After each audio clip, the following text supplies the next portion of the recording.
Well, hello everybody. I forgot to share my screen, so if you give me 1 second, I will. We'll do it that way.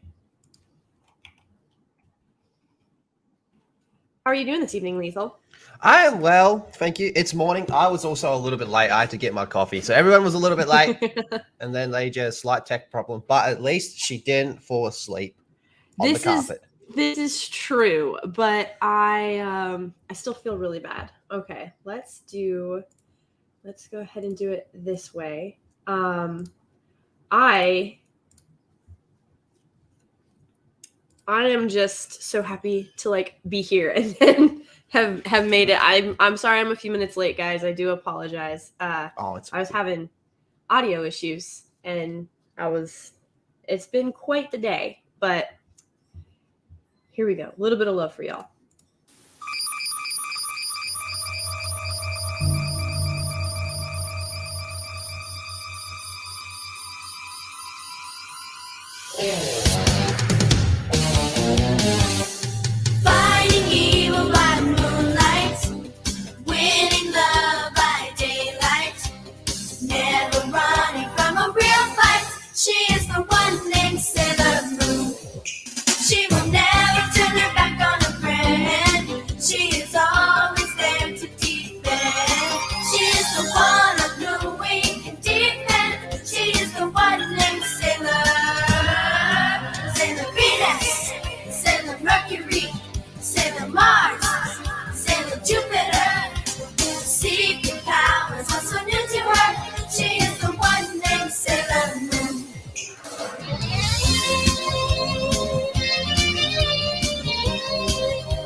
It's still so fucking good. It's so great. And someone pointed out to me, they were like, but you guys aren't in, Barrel's not the villain anymore. And I was like, so what is your point? They used that same intro. I think so. Right. They definitely use it in season 2. So so Dark Moon. And I think the first couple episodes of S. I rewatched S recently, and actually they changed it in S. Did they? Okay. Yep, and then they changed it again for Super S, which is kind of the ones we're covering now. I haven't finished my rewatch of Super S, but Super S is hard for me. I agree. There's something. I mean, Sailor Moon has definitely always had kind of that cheese factor about it in the English dubs, I should say.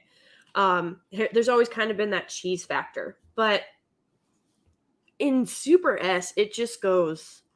Yeah, it's way rammed up, and it's very jarring going from S to Super S because S is that one we were talking about. It's like this has some horror vibes and elements to it, and then it goes from that to Super S, and it doesn't help that it's very Chibiusa centric as well. Oh yeah, it's also like.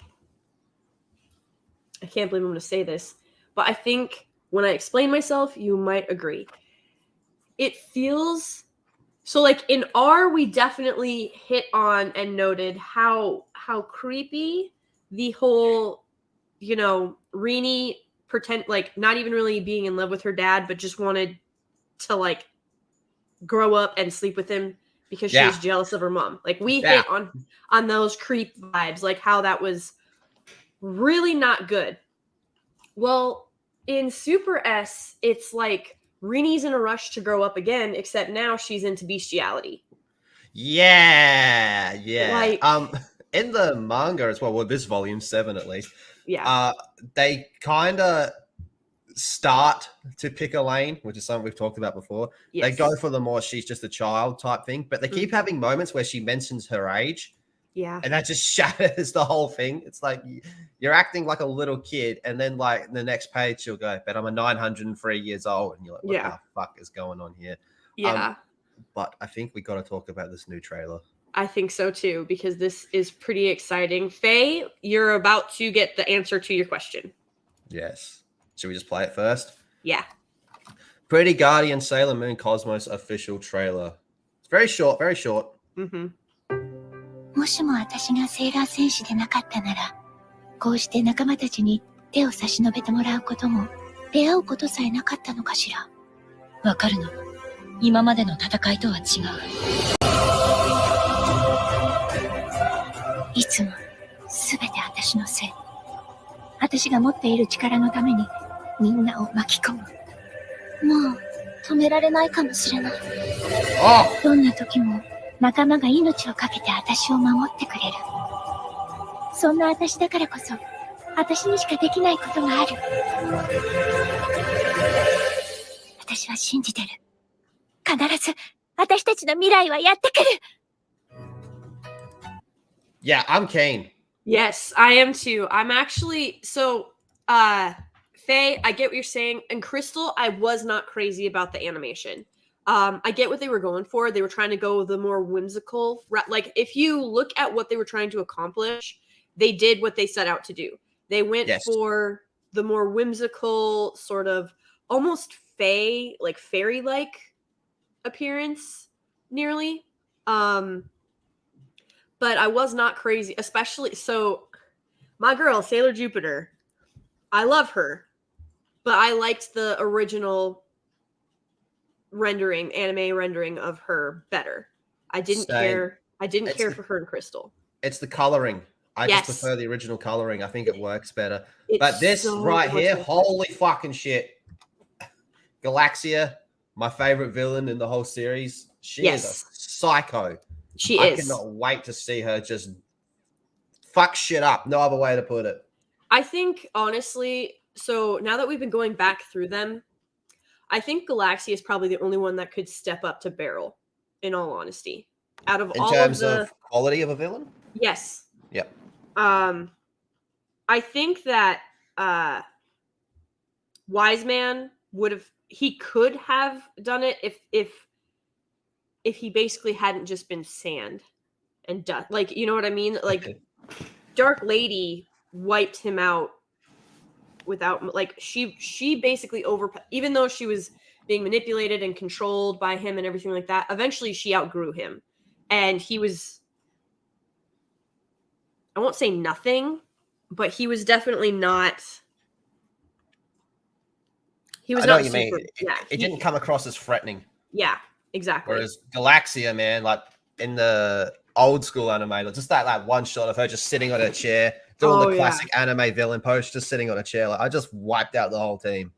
Yep. She's definitely got the whole final boss vibe going for her as well. Like, she just feels like, yeah, this is the last threat, the big one.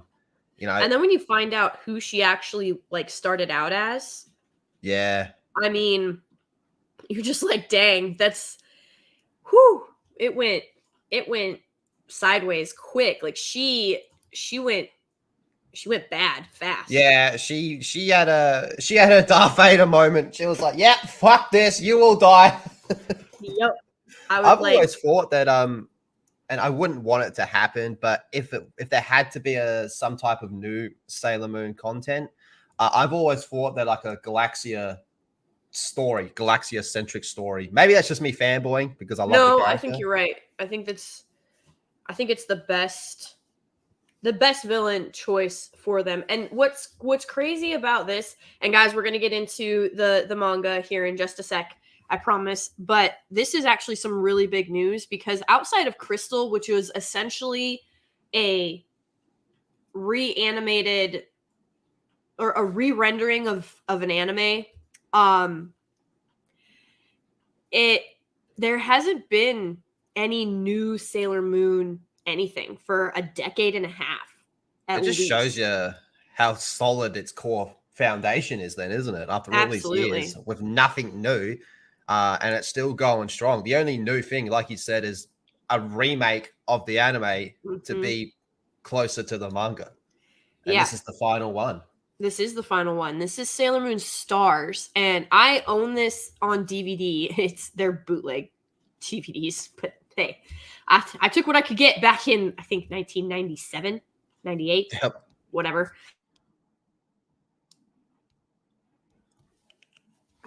I think it's like it's really hard for people to not necessarily understand how big of a deal this kind of is, but the fact that, because Sailor Stars did end, like Sailor Moon is a finished storyline. Yeah, it absolutely.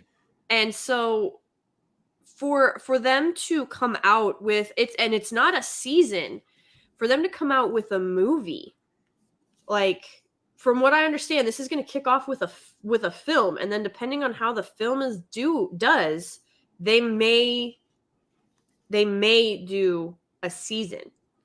I think what it will be is because was it last year or the year before they dropped? It was called Eternal as a 2-part movie. Yes. They put that on Netflix. I reckon they're going to do something similar to this. I reckon it's going to be a 2-part movie. I would be okay with that, honestly. And the second part of this movie, holy shit. Yeah, guys, like, you thought Thanos coming down from Infinity War or Darkseid and Justice League was a big bad. This bitch, but she is the definition of a bad bitch. She's gonna come in and fuck up everyone. It's gonna be glorious to watch, but also like kind of heartbreaking. Because so I don't know how true this is, but there are some rumors floating around on, and I hate to go to this place because it's usually just like muck and mire, but the Reddit Sailor Moon pages are actually pretty kind compared to the rest of Reddit. Like, they're pretty clean, depending, of course, on which Sailor Moon thread you go to. But the ones I go to, they're pretty clean. They're pretty good. They're like, everybody's just really excited. So a couple of things. Apparently, allegedly, we are getting Darian's power buff.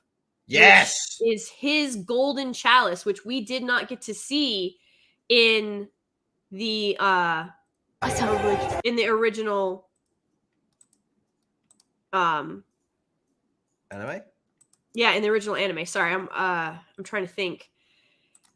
So that right there, yeah, that was what he's trying to. There we go. What he's trying to show us. That's Darian's chalice. And that's why it's in the shape of a rose. And so, like, if you thought King Darian was power buffed, but for some reason didn't use it, like, I'm actually really excited to see how they utilize this. So this is allegedly Darian's chalice, but also we're going to see. I'm sorry, Faye. I love Darian. I know it's Ednemon. I'm sorry. But like, I'm hung up on Darian. I'm sorry. Because it was Prince Darian, and then when he becomes King Ednemon, just like it's Princess Serenity, and then she becomes Neo Queen Serenity. It's very confusing. They should name their children different things, or have them keep the same name, but stop naming your children after you, because we have Serenity, Serena, and then Rini, which, hey, I get where you're pulling that from out of the name Serenity, but also, like, please stop naming your children after you unless you put like the second or the third. The next daughter's just called like Sarah or something. Right? I'm just saying. I am just saying. But yeah, so this is allegedly his chalice, which is pretty exciting because it's powerful, especially considering they are on Earth. But also, apparently, allegedly, a Sailor Scout dies. Like, dun, dun, dun. They sacrifice themselves, and then Serena does what Serena usually does. She cries, her heart breaks, her heart shatters. She doesn't understand why they did it. And then she, like, massive power-ups with Darien to take on Galaxia, like, one-on-one. I can't wait, man. It's next year as well, so it's gonna be really good. And I'm so happy that they're doing the saturated anime and not the more whimsical, less saturated coloring, because this just looks so vibrant as compared to Crystal, which was just not. It was just so much less colorful. Like, look at that. I love it. Something about Crystal that I just couldn't. Yeah, it had a lot to do with, I think, especially if you were raised on the 90s anime and manga, the difference is really stark. It's very jarring when you look at the 90s anime, which is colorful and saturated and still beautiful, but it's more of the traditional anime and less whimsical. And then you look at Crystal and there's blurring on the edges. There's less saturation in the colors. The lines are less defined. Like, there's a lot of it's I don't know what that. I don't use filters because I don't do selfies, but there's a filter on a phone that does that, isn't there? Like, it blurs the image a little bit. Yeah. You know what I'm talking about? That's kind of what they did with Crystal. And so the whole series, the whole Crystal series, kind of came in a little bit almost foggy looking. Like, there was a fog over it the whole time, if that makes sense. And so it's really hard when, you know, you've got Sailor Moon on VHS and DVD and all of these other things, and it's been this very heavily color concentrated, beautiful anime, and then you go and watch Crystal and you're like, this doesn't look correct.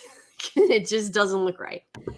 But yeah, I can't wait for this next year as well. Yes, 2023. So it'll be interesting to see if it's a 2-part movie, if it's one feature film like they did with R, S, and Super S, or if they do make it like a limited series.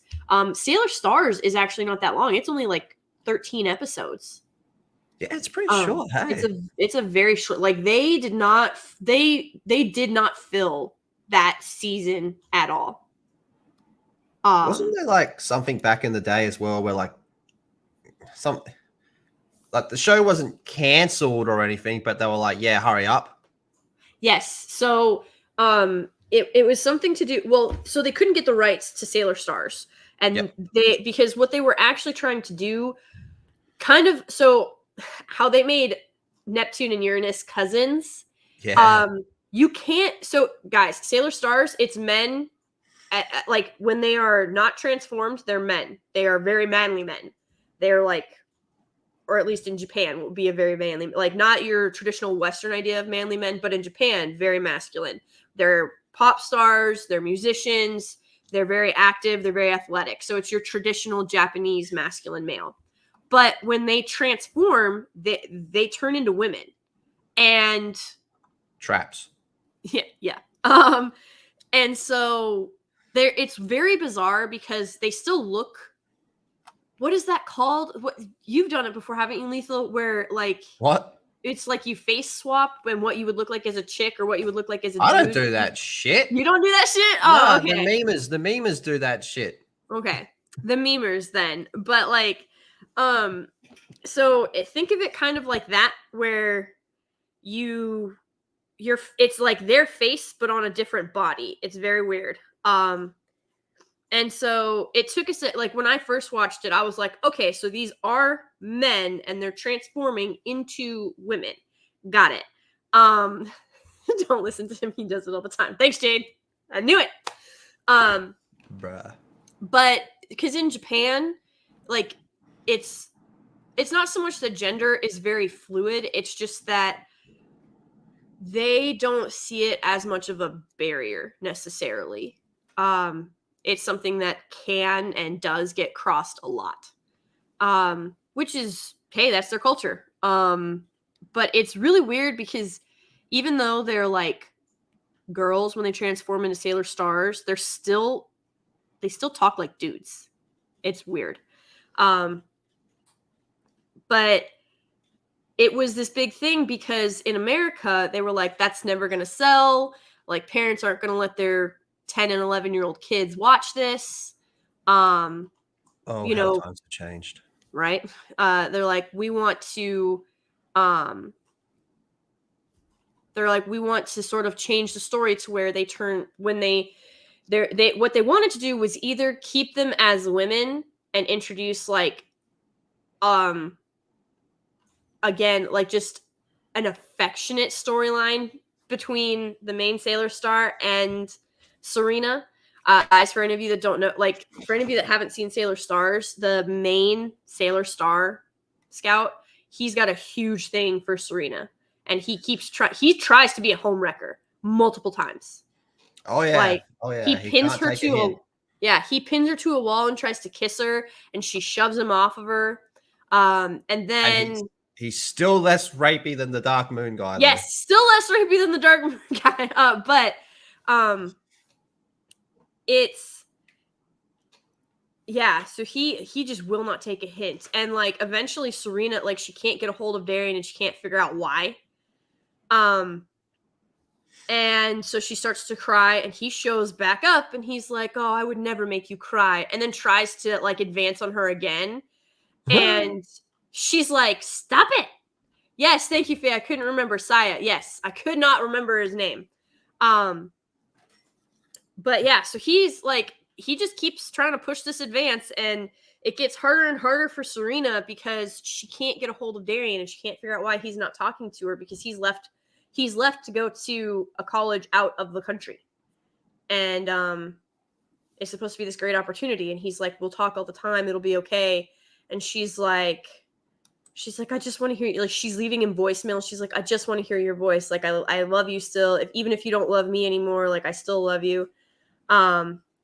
And so, you know, she's desperately clinging to what they have, even though, and I think, because it's a full year, isn't it, Lethal? Before she finds out what happens. At least that's what because you go through the seasons. I think it's a full year. Yeah, like, no, you're right. Yeah. He leaves. She drops him off at the airport. He waves goodbye. They like blow their kisses. He goes up in the plane, and then there's this bright light in the sky, and then we don't hear from Darien again for a full year. Like, she thinks this man has just ghosted her. And of course, back in the 90s, that was really easy to do because we didn't have social media. Email was just becoming a thing. Like, it was just insane. Yes, he went to go become a doctor. Darien's a very smart cookie, just an FYI. That's why in the intro of the entire series, he's like a 30. He's like embarrassed for her. They take test scores very seriously there. Like, it's not a joke. But yeah, so it's a full year before Serena finally finds out that Darien has been a prisoner of Galaxia. That's what happened. I can't wait. Like, spoil anything. I'm so keen for this. I am really excited to see what they do. I hope it's good. I know that the Sailor Stars, the subs anyway, they stuck pretty close to the manga. I got high hopes. I mean, I liked the last one. I liked Eternal. Yeah. But I'm keen. This is your girl. Yeah. This is your girl. I just want Galaxia to sit on my face, I guess. I want Jupiter to punch her. Like, I want to watch that girl fight. I do. I want to watch that happen. But I'm legitimately excited for this. Not far. We don't have to wait too long. No, 1 year. You know, it's only as long as Darien was held prisoner. So yeah, that's it. We're doing the countdown. We're living the countdown. God, it's gonna be so good. I'm gonna have to. I mean, I could binge it in probably 4 days, but like I'll have to catch up on all. Like, I'll have to rewatch all the Sailor Moon. But Lethal, do you want to share a picture, like a full picture of her, not just the neck shot? Even though I love that villain neck shot. Yeah, absolutely. D-Day Direwolf is like, I want to see if I agree with Lethal. Trust me, you will. Yeah, you will. It's also like the vibe she gives off as well. Like, watch some of her clips as well. Yes, she is she's a badass. She is the badass definition of final villain. Mm-hmm. So there might be some spoilers in this. But here you go. All right, let me add to stream. There she is there. This one, she's just a bad bitch. Ugh. I love when they do She doesn't need to get up. Imagine having to stand up to fight. Who has to stand up to fight? Stupid. Imagine she basically standing up. Right there, she looks at Uranus and she's like, "You're tired. Like, you're boring me. Yeah, like, is this all you've got?" She's like legit bored with Uranus, who is a hell of a fighter. Oh my god, danger, danger smash. I don't think it's Netflix, Faye. This is the studio releasing it. Yeah, I think we can see it in theaters. Netflix is just putting it on their streaming service like they did with the last one. Yeah, but you can view it elsewhere. Trust me, I know. I don't do Netflix. Never since Cuties. But like, look at her. Like, she's just. She might beat Beerus, I reckon. Yeah, she could. She is a bad. She's a bad boss bitch. Like, she's. Yes. It's pretty freaking insane. Like, she wipes out her own minions because they are like they happen to be there, and so she kills them too. She just loves murder. Yes, murder's awesome.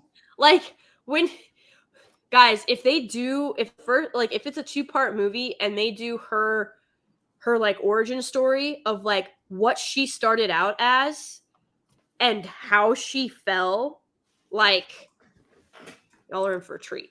Y'all are in for a hell of a treat. It's so insane and intense, and she has some of the best lines. Like, usually a villain, like, we've seen this in the manga so far. When a villain, when Serena is like, "I pity you," or like, "You're never gonna harden my heart," the power of love, all this stuff. Like, the villains will chuckle and they'll be like, "You'll see me destroy you," and then they get overcome by the power of love anyway. Galaxia doesn't. Nah. Loves for bitches is basically her stance. Like, yeah, she's. It's insane what this woman can do. And like, she doesn't even laugh when Serena is like, when she's like standing there and you're like, "Oh, Dan, you're already gonna get the final boss fight." No. Like, Serena gets squished like a bug. Yeah.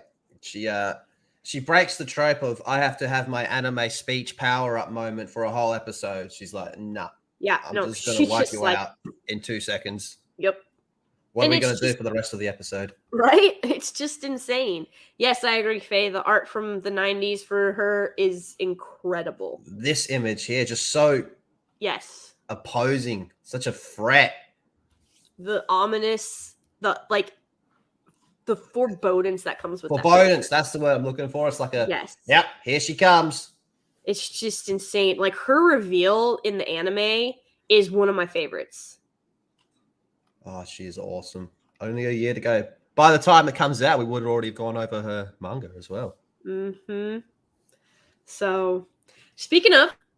Yeah, volume 7. Volume 7. Going into a new arc, the start of the, what's it called? The Dark Circus? Yes. Death Circus. Sorry, Dead Circus. Well, yeah, so in Japan, it's Death Circus. When they English subbed it, it turned into Dark Circus because they thought that Death Circus would be... Again, it would turn off too many parents. Because, guys, this was not... if the anime had even been close to the manga, like when they English dubbed it, this would not have been on Toonami. This would have been on Adult Swim. Yeah, I've been rewatching it as I've been going along reading through this. I haven't finished my rewatch yet, but this one is pretty different in the anime. I think this one might be the biggest departure, actually. They big time went away from it. So what's your overall thoughts of this arc as well? And then specifically this volume. Okay. So this arc, I'm not going to say it's unnecessary because that would, like, as we know, I am not a fan of Rini. At all. Like, none. But the last time that Rini was intricate, like really intricate to the story in R, her parts are terrible in R, in my personal opinion. And it also shows how useless she is. And the fact that she's a spoiled little brat even at 903. But this particular arc, it's like they realized they forgot about Rini in S. And, she gets that power buff and becomes... Super Chibiusa. Yeah, she becomes super Chibiusa at the end of S. But it's like they threw her a bone because in S, she's not really there.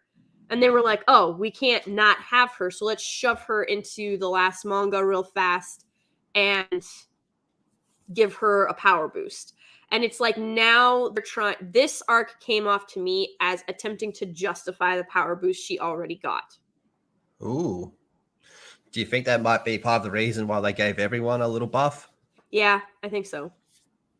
And look, I mean, gosh, they've been Sailor Scouts now for years.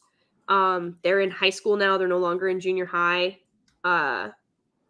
They have fought multiple different villains. They've saved Earth countless times. And so they've definitely earned their power buffs for sure. But like I said, with Mini Moon, it didn't feel authentic like theirs did. If that makes any sense. Yeah, I still don't like her getting the buff at the end of the last arc. It should have gone to Venus. It should have been Super Sailor Venus as well as Super Sailor Moon. It should have. And I think Sailor Venus has a good moment in this one. So Darien is hardly in this. Yes. He gets sick. He gets the curse. There's the black rose in him, and he's all fucked up. Yep. But one thing that it's done, and I guess this is more because of the other arc as well, it kind of copies the previous arc's ending, where it's like, all right, time for Rini to go back to the future. Yeah. And something happens, and now she can't go. And in this one, it's the appearance of a unicorn and a flying circus. So the reason that this one is more important than apparently the other unicorns that exist, because you find out that the Death Circus has been looking, but they keep I'm like, man, I wasn't aware that we had a unicorn problem, but in Sailor Moon universe, apparently they have a unicorn problem because they're looking for the white horse with the golden horn. They're very specific. What do you think of Helios then as a character? Because he kind of did nothing for me. That doesn't have a golden horn. They did what? What did you think of Helios as a character? Because he didn't really do much for me. He never has. He's creepy to me. In what way? Really creepy to me because, like, here's the thing. Yes, Rini is 903, but she is in a child's body, and they have very much, like you said, in this particular one, 95% of it, they go in the lane of Rini being a small child. Mm-hmm. And then you just get, like, these really weird fourth wall breaking moments where it's like, oh, I'm 903, or I've been alive for almost 1,000. Like, just like these drops in there. And it's... What I found really weird about him is, he's like, oh, you are the maiden. You are the maiden. Yeah. But then as soon as he sees Sailor Moon, he's like, well, maybe you're the maiden. And it's like, okay. So you're trying to, it just kept going back and forth a little bit. Yeah, he's very much like, he's trying to figure out who the powerful one is. And I'm like, we all know it's going to be Rini, because up to this point, it's been Sailor Moon for everything. And Rini has sort of just like latched on. This whole season, or this whole run is very much in the vein of Sailor Moon takes the back seat. Rini is the destined one in this case. You know what I mean? And what I think they were trying to do was sort of like a redemption from R, because she was Dark Lady and now she's the maiden. And so I think this was this whole run felt like it was trying to justify the power boost she got at the end of S, and it was also trying to sort of balance out her being Dark Lady in R, because now she's now the White Maiden. She's now the Maiden, the dream side maiden. Note. One thing that really stood out to me just in this volume, everyone has really long necks in this volume. Yeah. It stood out to me. I was like, what's going on here? But it doesn't break anything for me. It was just an observation. Yeah, I don't know. The art in this one is a little bit it's not as consistent. I'd say it's not as consistent. It's not as consistent. I think she was going less for the traditional manga draft because again, like you see it in Crystal too, where they went for the more whimsical look. It's almost like with this one because you're going into spoiler alert, I guess, but this season is very obsessed with dreams and dream world and dreamscapes. And so it's like they were trying to make everybody look more like ethereal or dreamlike.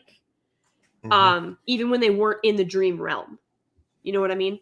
Yeah. But you're right. I'd say about half of it is literally in dreams. Yep. Well, at least from a plot perspective anyway. But I don't mind the actual idea of the Dead Moon Circus. I just think it was a little bit... One thing that's happened is you'll have one arc really good.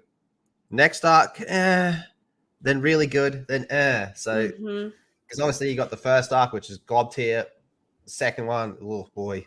The third, they went back to the third one they went for like more of a horror type vibe of Sailor Saturn. All this one, I think what it is I'm getting at is that this felt like a drop going from feel like a the drop. last one into this. And you'll notice, and see, you said that, but I don't even think you realize why. It's again the two times that we've dropped in terms of plot and storyline and overall arc, it's been centered around Rini.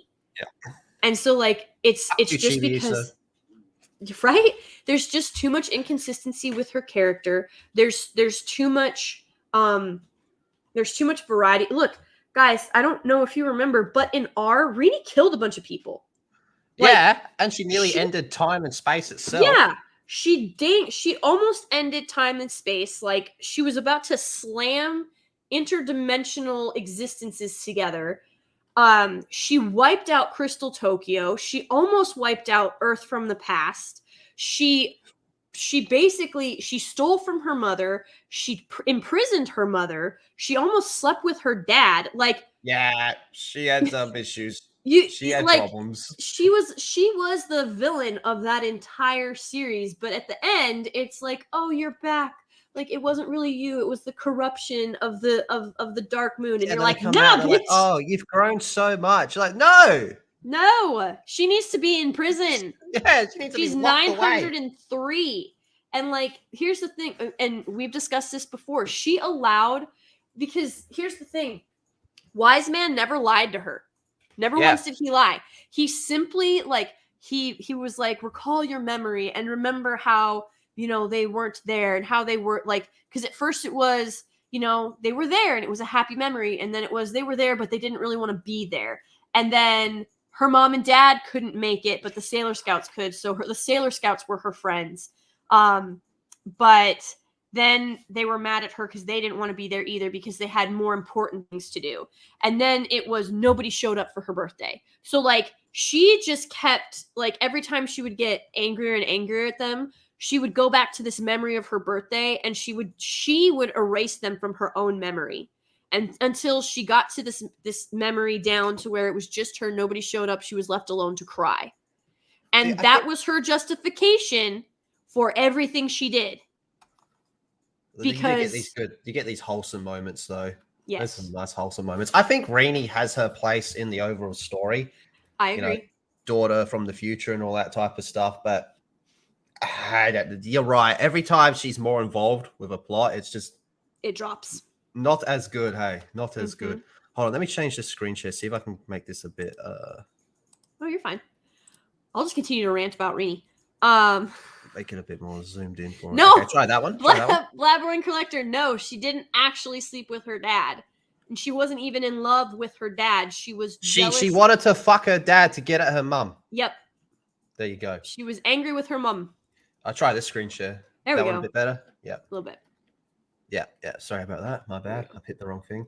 But yeah, she's definitely got her place. I mean, some of her interactions, especially with, future mum and future dad, are pretty interesting. And the way she talks, obviously with Pluto, half of why Pluto was the MVP in that whole arc was just because of one, how badass she was, but the fact that she could put up with Rini's shit. And it kind of made sense as well, because Pluto's like the most loneliest person in the entire universe. And the oldest. Yeah. So Rini would have someone to speak with. So why not her?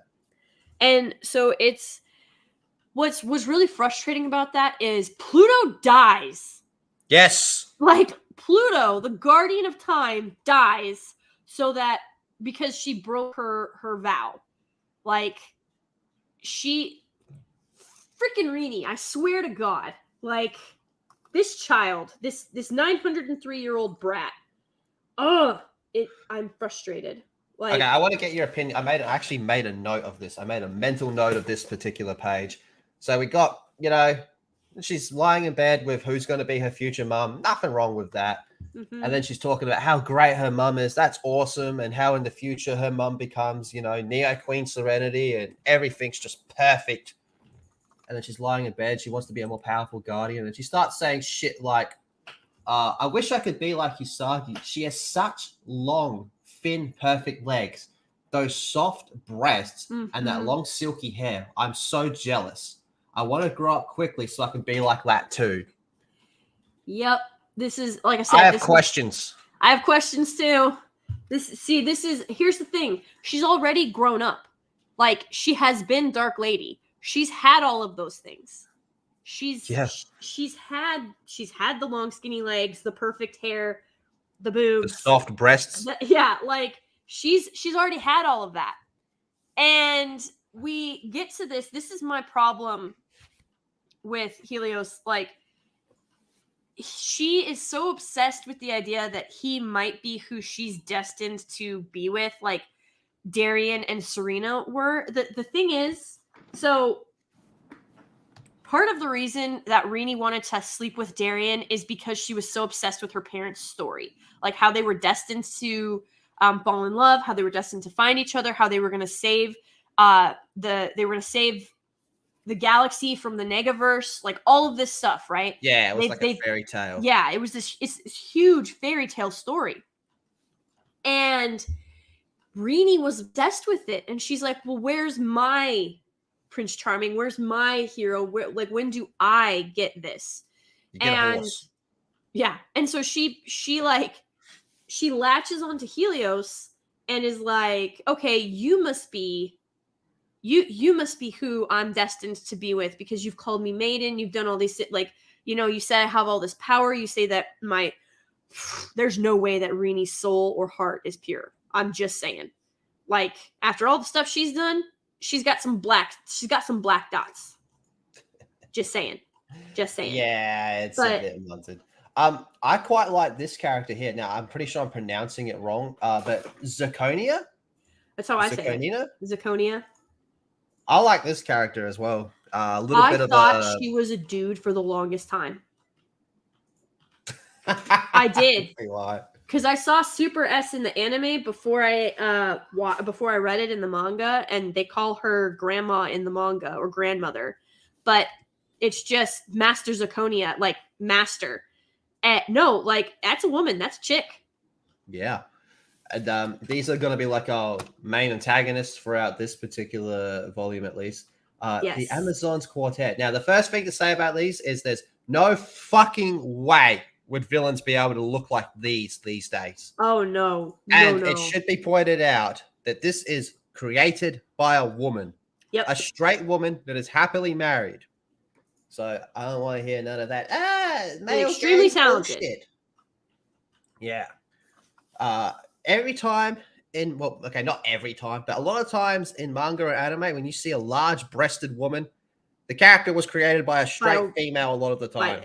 By a straight woman.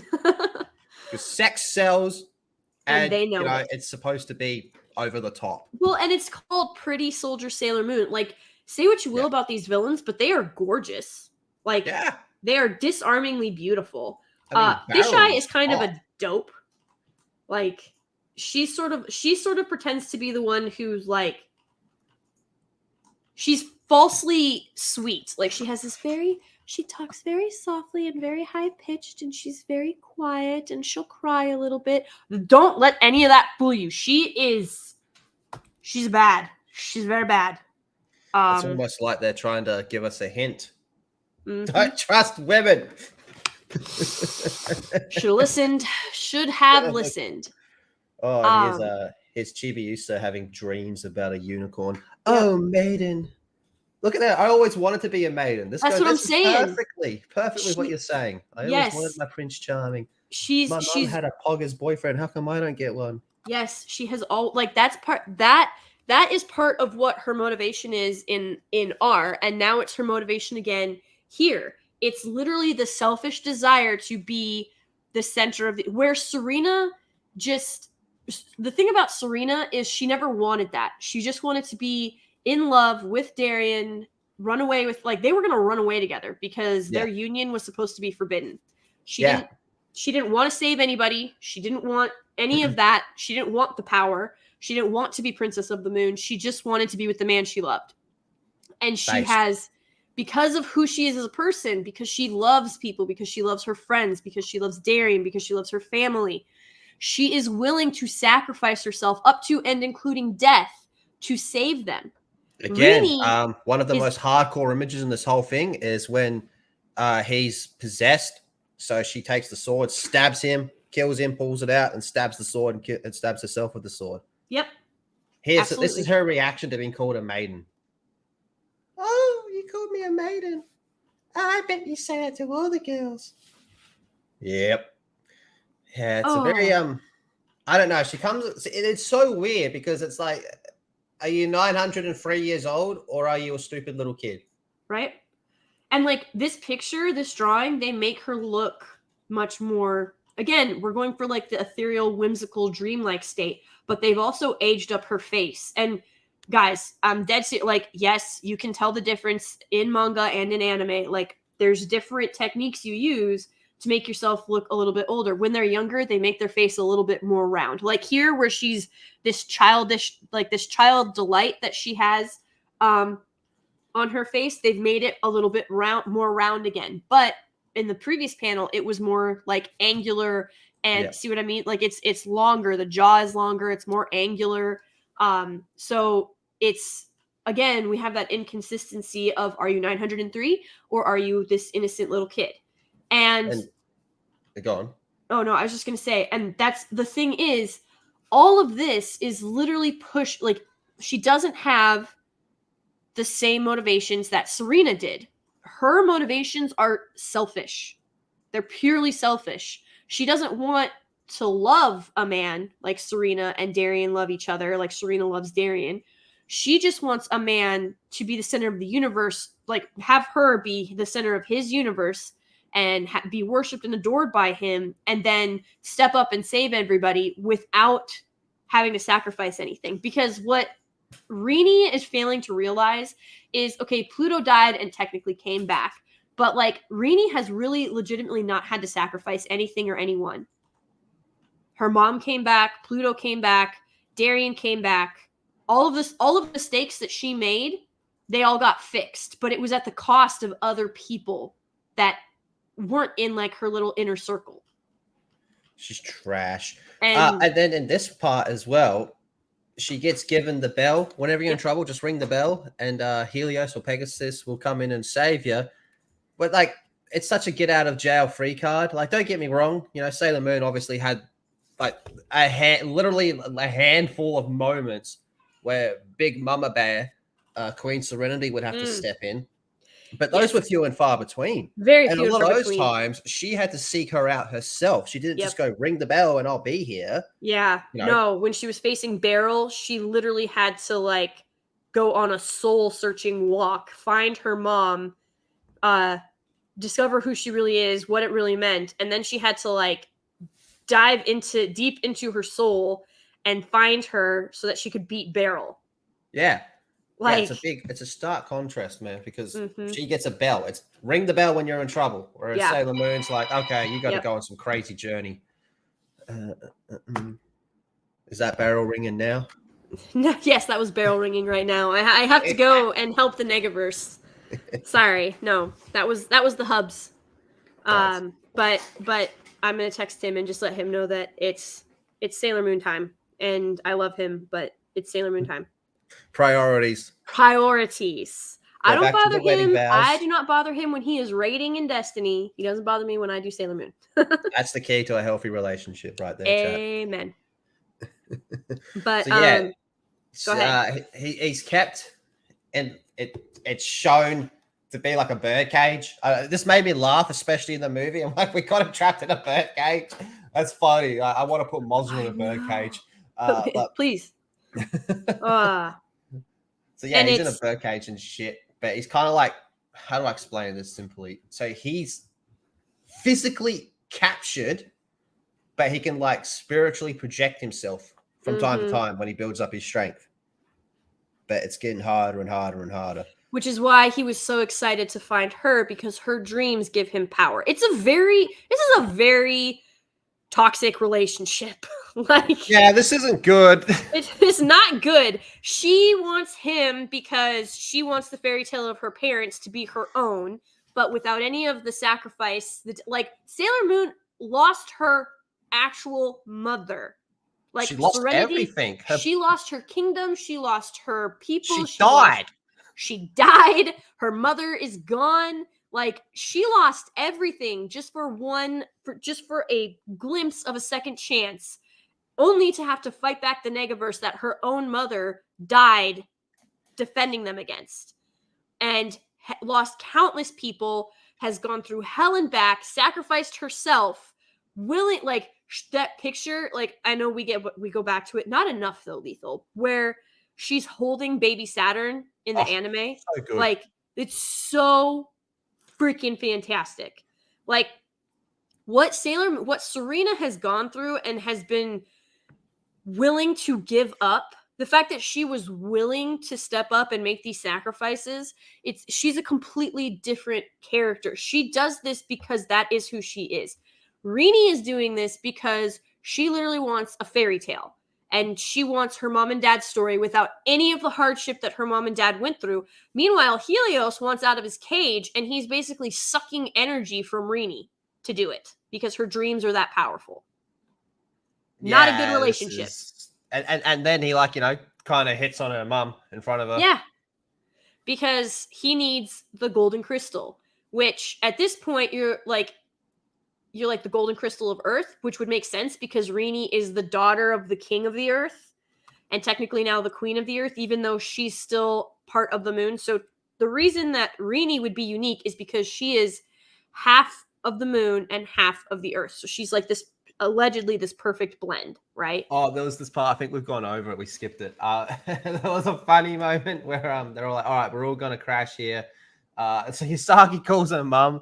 She's like, yeah, I'm staying at my boyfriend's house tonight, don't worry, we're a wholesome couple or some shit like that. It's like, what the fuck? Like, why would you say that to your mum? Yeah, this was this made me giggle, but they don't actually do anything. So no, they're kind of playing parent to a kid they haven't even had yet. Yep. It's kind of fucked up when you think about it. Oh man. Yeah. And this is basically where they wipe out Darien, which I always thought this was really intriguing to me, because you've got Pegasus saying we need the golden crystal, and then Darien gets sick. Mm-hmm. Does anybody else find that, I don't know, suspicious? Yeah, remove the father figure from the equation. Right?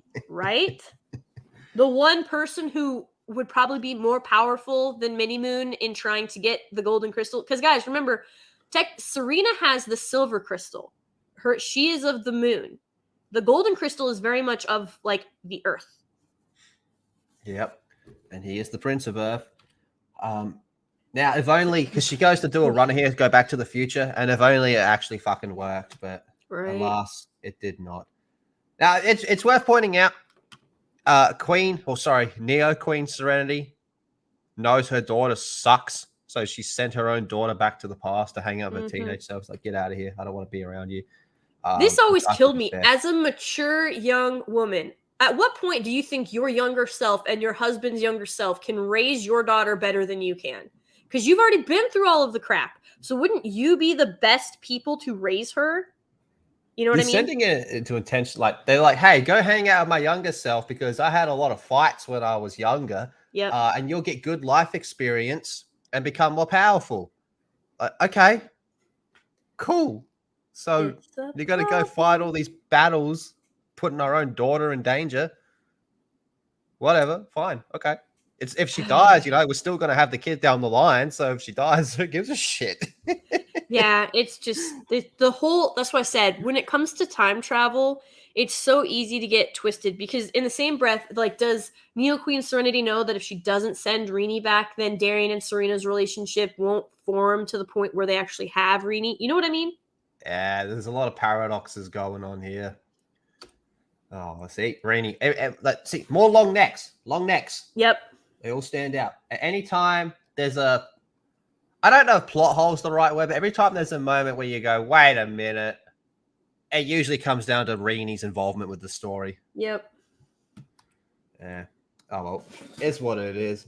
Where are we at now? Oh, yes. When they start to attack. Yeah. There is no way you could have a villain look like that these days. Oops. No. You see, as a respectable male, I only look at the parts that are covered. And not much is covered here. There's not much covered here. I reckon we can all figure out what's going on. You can only look at certain parts. Yeah. Like, she's in a bikini. This is like, here's what I think. I think that she was a huge fan of the gold bikini from Star Wars, from the OT, because that is what that looks like. Mm-hmm. So very much like it. And yeah, she has a whip, guys. Look at how she's dressed. And then this is Tiger's Eye, and she's got a whip. So you've got, oh gosh, I'm forget their names. Tiger's Eye, Fish Eye. What's the third one?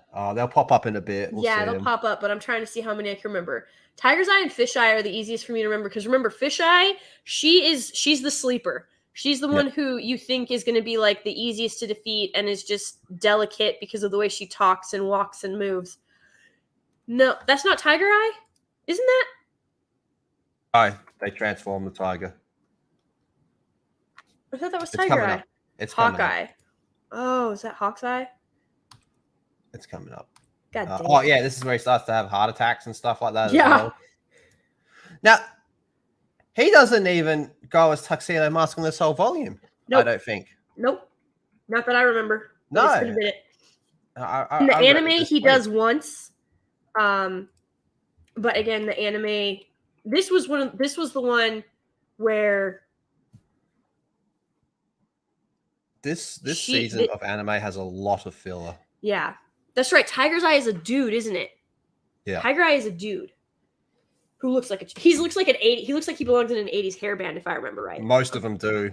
I'm trying to remember. Like they're in a one hit wonder band. One hit wonder band.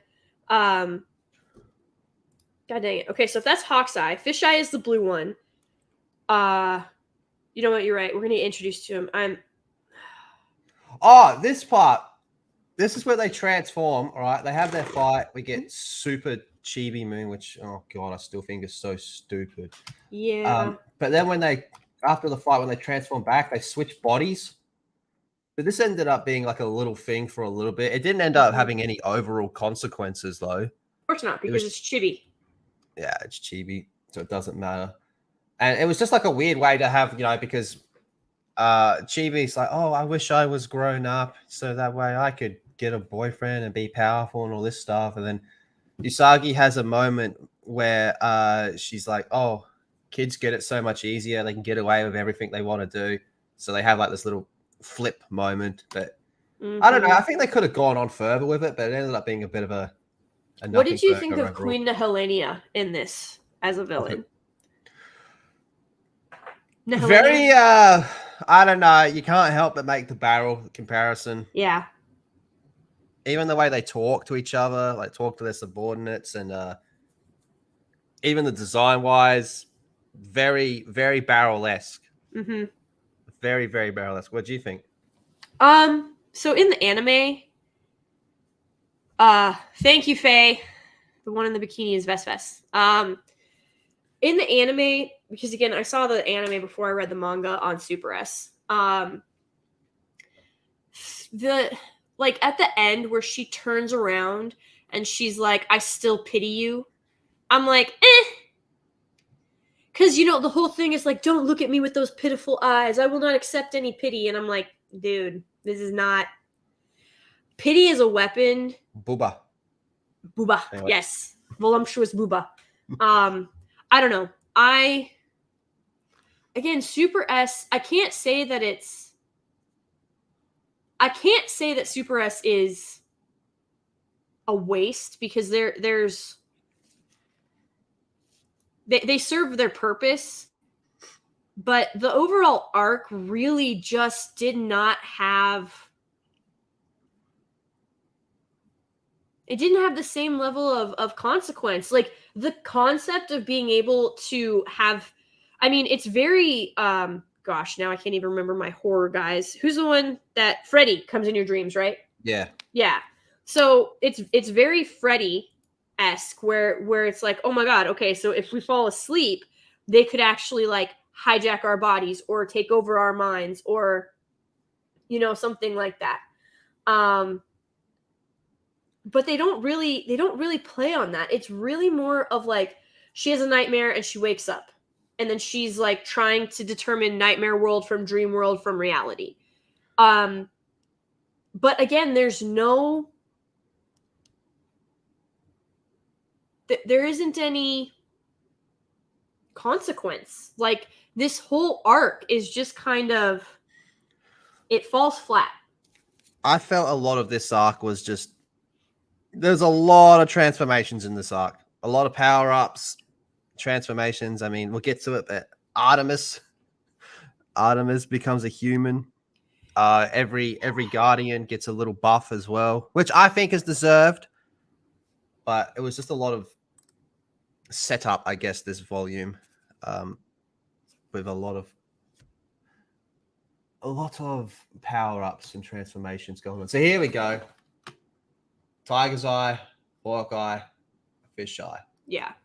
You're right. They do look like being an 80s band or something like right? that. Because I'm pretty sure, man, I watched it not long ago, but I'm already starting to blank on it. I think Tuxedo Mask fought Tiger Eye in the anime. Yeah, in the anime, he fights Tiger Eye, and then and that's when he like falls over and. Yeah, so, that's pretty much him. Yeah, Fish Eye is really like her outfit, or is Fish Eye a dude? Like, I never could tell. I think they're all dudes. I think they're all okay. So Fish Eye, femboys. Yeah, is just really, bizarre. Wait. Holy shit, I didn't notice that. They're all on heels, yeah. They're all on heels. I never noticed that. Mm-hmm. They're not all in heels in the anime. No, I don't think they are. No, they're not. Fish Eye is. See, in the anime, they kept Fish Eye as a woman, and they made Hawk's Eye and Tiger's Eye men.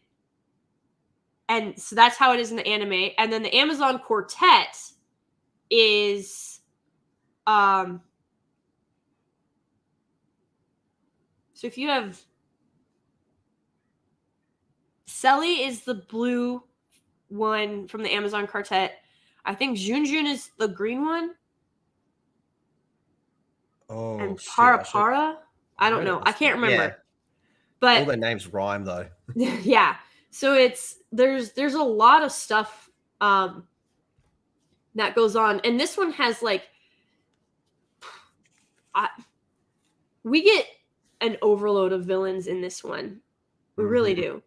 Yeah, because you got main villain, B villain, main antagonists. And then main antagonists have their own little henchmen as well. So there's quite a lot of levels going on. Yeah, there's a lot going on. But it's really this is when they swap bodies. Yeah. And they point her out. They go, "Holy shit, you look like a Dark Lady." Like, no, it's not me. It's not me. Yep. Because even when they switch bodies, they make their hairstyles swap as well. Yeah. So that you can tell that they have swapped bodies, because otherwise you would not be able to know.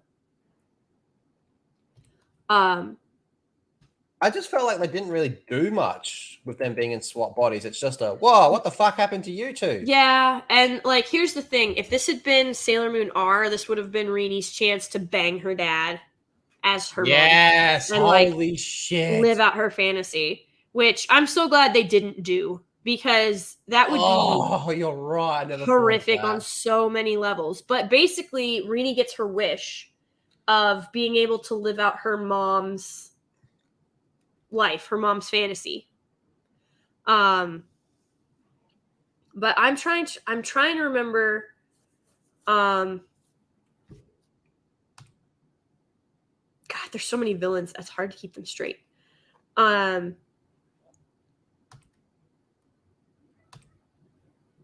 don't know.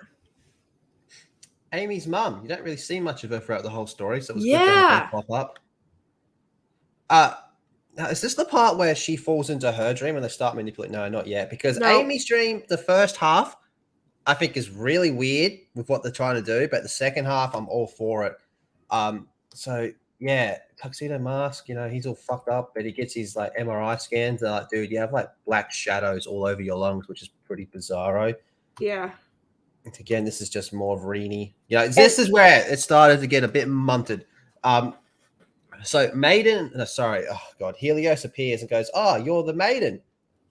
And then she's all like, "But I look older and I look like Sailor Moon." And he's like, "Yeah, you must be the maiden." So I think he's just going for like if I can't get with the daughter, I'll get with the mum type thing here. Helios just never worked for me. Couldn't dig it. Yeah, he's for allegedly being one of the most powerful creatures, so it's supposed to be one of the most powerful curses ever on one of the strongest individuals ever, because remember, he's supposed to basically be the king of dreams, essentially, is what he is. He's supposed to be the king of dreams. And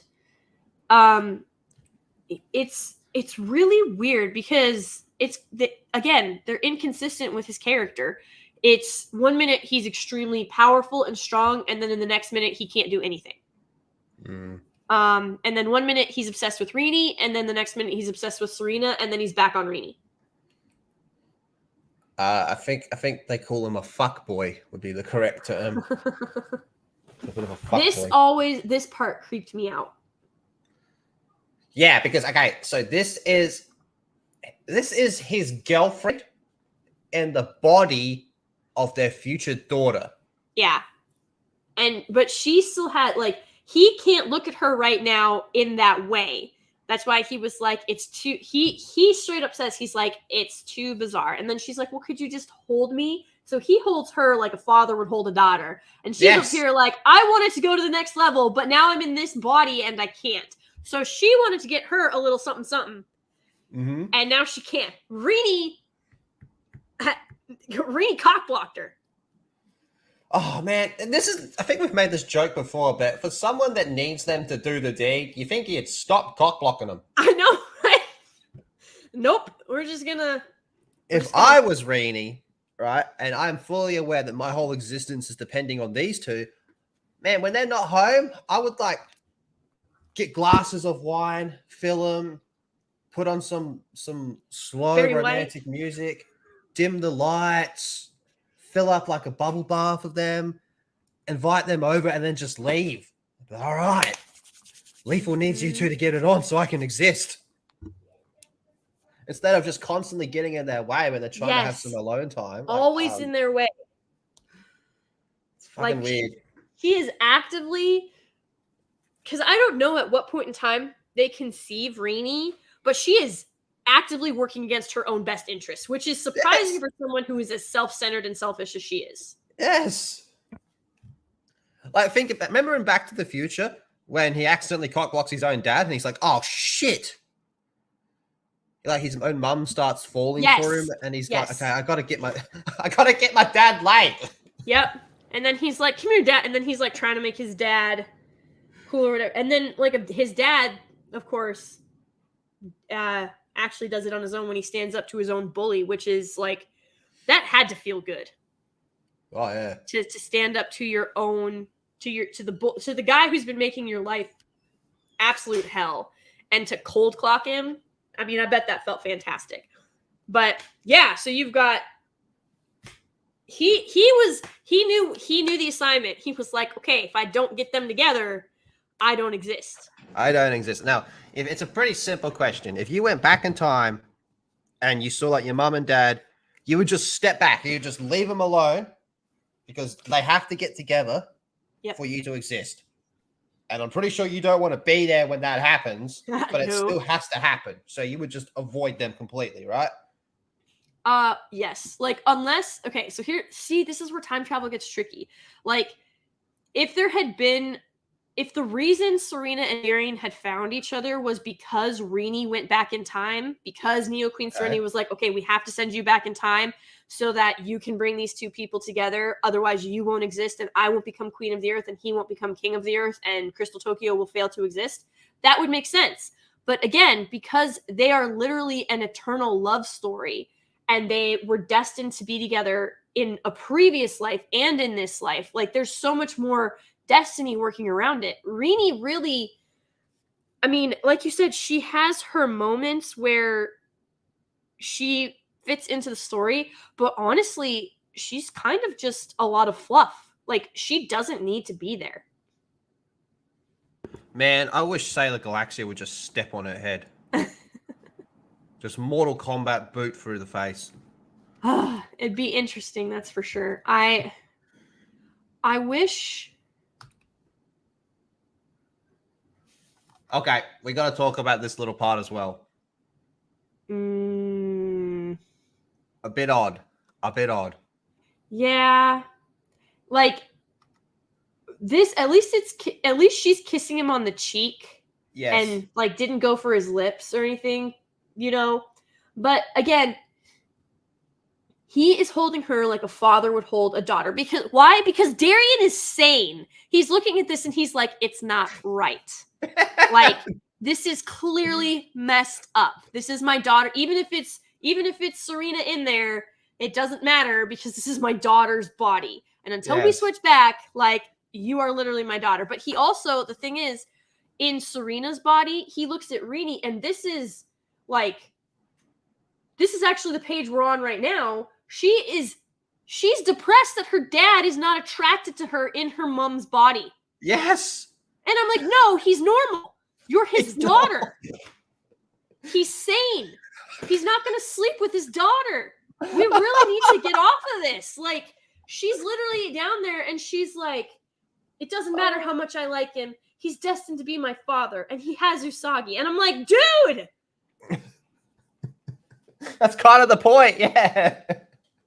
Oh my gosh. He's the sane one in this situation. Just trying to navigate through these uncharted territories in the storm in the middle of the ocean. Be like one false move and this gets really bad really quick. Really quick because he would be the villain in that case. Like, no sane person, they're gonna look at that and they're gonna be like, well, she was just a child and she was trapped in your girlfriend's body and you took advantage of that.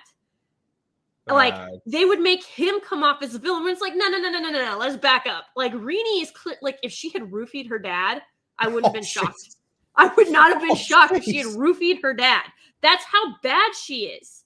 That's how evil she is. Rini is a villain and nobody is going to convince me otherwise.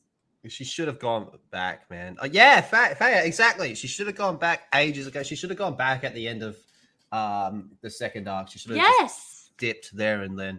She should have just left. And then they could have had like fond memories of her or something like that, even though there weren't very many fond memories. I can twist this into a positive. I've got this. Okay. This is about being attracted to who's on the inside. Oh. Got it. I found it. There had to be a positive way to look at this. There you go. Yeah, it's not who you are on the outside, it's who you're on the inside. Yeah. On the inside, or on the outside, you're my girlfriend, but on the inside, you're my daughter. So, no. Like, she is down. Like, here's the thing. She was supposed to have pure dreams. Look at the conversation she's having with herself right now. She wants to sleep with her father because and again, it's not even because when you go to King Darien, who is her actual father, because it's really weird how Rini is trying to justify this. She's saying she's attracted to Darien, not King Darien. She's not actually attracted to her dad. She's attracted to her dad's younger self. So it's not actually a bad thing. That's how she's trying to justify this, even though they're the same person. Yes. Like, it's just not wrapping around in her mind. And she's literally sitting there and she's upset that he is still in love with Serena. And even though they switched bodies. Do you want to add another layer on to make it weirder? Sure. She's older than both of them combined. Yeah. That is, yuck, ew. And she's sitting down there. This person who is supposed to have the purest dreams and the purest heart and able to access the golden crystal through her pure heart and her pure dreams is having this discussion with herself on the swings. I swear to God, like, if, you know what? If all of the villains had just vanished, Rini would still be trying to break up Serena and Darien. If I was the villains and, I was like doing some recon, I would have reported back being like, look, I think we're just going to sit tight for a while. This shit's going to implode. Right? It's just insane. So I'm just trying to figure out how on earth the King of Dreams is supposed to show up to the girl with the pure heart and the pure dreams when she's having this discussion. She actually, at one point, she's where she's obsessing about being Serena, that part where she's the thin long legs and the silky long hair and everything like that, the soft breasts. It's because she wants what Serena has. So again, it's not even that she's in love with Darien. She simply wants to be Serena. And so now she's gotten her wish. She is now Serena. See, I think most children at some stage look at, if you're a boy, you probably look at your dad at some stage and be like, all right, I want to be like dad. Yes. But this is going to a whole new level. This is, I want my dad. Well, in her case, I want my mum's life. Right. Everything. If I swear to God, if Helenia had shown up in this season and been like, hey, I can give you everything you're asking for. You can take over. You can step into your mom's life completely. She would have said yes. Yeah, it'll work the first time. Yeah, she would have said yes. I was just thinking, though, could you imagine being Diana? Diana listening to all this shit, being like, what the fuck is wrong? Talking back to Luna and Artemis, being like, man, you two got it easy. Yours is a crybaby. Yours is an over-the-top person. Mine's fucking full down for incest. Full on. How about we do a swap? Oh man, it's insane to me. The level, the disturbing level with which she's obsessed with, because her obsession isn't even Darien, it's the love story, and she's obsessed with her mom, not her dad. She's obsessed with her mom's life, not her dad. But she would because her dad is such an integral part of her mom's life, and part of especially in the movie which was fantastic because Rini was nowhere in it. She was acknowledged at the start, then pushed to the side. Yep. And it was beautiful. But, in R, when it's the two of them, Darien is literally holding on to Serena because she can't do it on her own. And so he becomes Prince Darien, and they defeat the evil flower together. That's funny. You bring that up. That's something that I've always really liked about this series is, in that one, well, actually throughout quite a lot of it, she's like, I can't do this without him. I need his help. And in this one, it's a bit of a flip. In this one, he straight up says dude, Super Sailor Moon is on a whole other level. I can't, I at best I'll be getting in the way in my condition. Yeah. So he fully acknowledges, see, the difference is, we're at a stage now where entertainment is always my woman power, my vagina power, women, stronger, man, bad, all that type of stuff. Whereas in this one, it's her series, how many times, the most clear, the most recent example is Doctor Strange 2 isn't a Doctor Strange movie. It's a Wanda movie. Yeah. Right? I haven't seen it. I'm not going to see it. I've seen the spoilers. It's a fucking Wanda movie. Yep. Okay? So she steals that movie. Whereas this is Sailor Moon. This is her story. Everyone around her plays an important part, but she's always going to be the main character. Yep. Right? And they still do it so well where she's like, I need my friends. I need Tuxedo Mask. I need everyone to help me. But now that she's getting all these power buffs throughout the whole series, and now he's in this condition where he can hardly walk, he outright says, like, I'm just going to get in the way. Today, they would tear him down completely, being like, you were always trash. You're only going to be trash going forward. You're shit. Why is it called X-Men? It should be called X-Women. Lines like that. I hate that. Lines like that. Whereas in this, it's done. They don't just throw him to the side to be like, fuck you. And again, it's her story, not his. Yep. So that's my whole rant on that whole thing. But yeah, no, no, you're absolutely right. And the thing is, it's, again, we get a Rini-centric run, and it's subpar at best. Like, we're running along the same lines again of creepy incest, obsession with mother, is actively putting a wedge between her future parents, is supposed to be this innocent, pure little child, but is also 903 and literally has now gotten her wish and taken over her mom's body. Like, yeah, it's the way, like, this is Sailor Moon's story, always has been, always will be. But you're right, like, Darien, up to this point at least, has been a companion, and he has been on her level, and he has been supportive. And I think that's part of the reason I'm so excited for the Cosmos movie, is because I really want to see him get a power buff. Yeah, see, and again, like, in a modern movie, he wouldn't get that power up. Yeah. He wouldn't get that buff. They would just leave him as he is. Fuck him, he's trash. Who cares? Yeah. He's a man. And it's terrible. Like, one of my favorite movies of all time, and I've done a nostalgic Nirvana on it. I would literally talk about it all day, every day, and never get bored with it, even though others would. And it's The Mummy.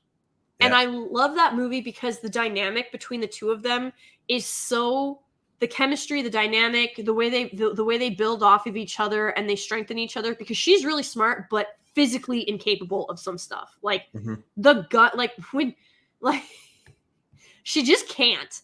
And then he's here, like, when they're on the boat, one of my favorite scenes, they're on the boat, she's being choked by the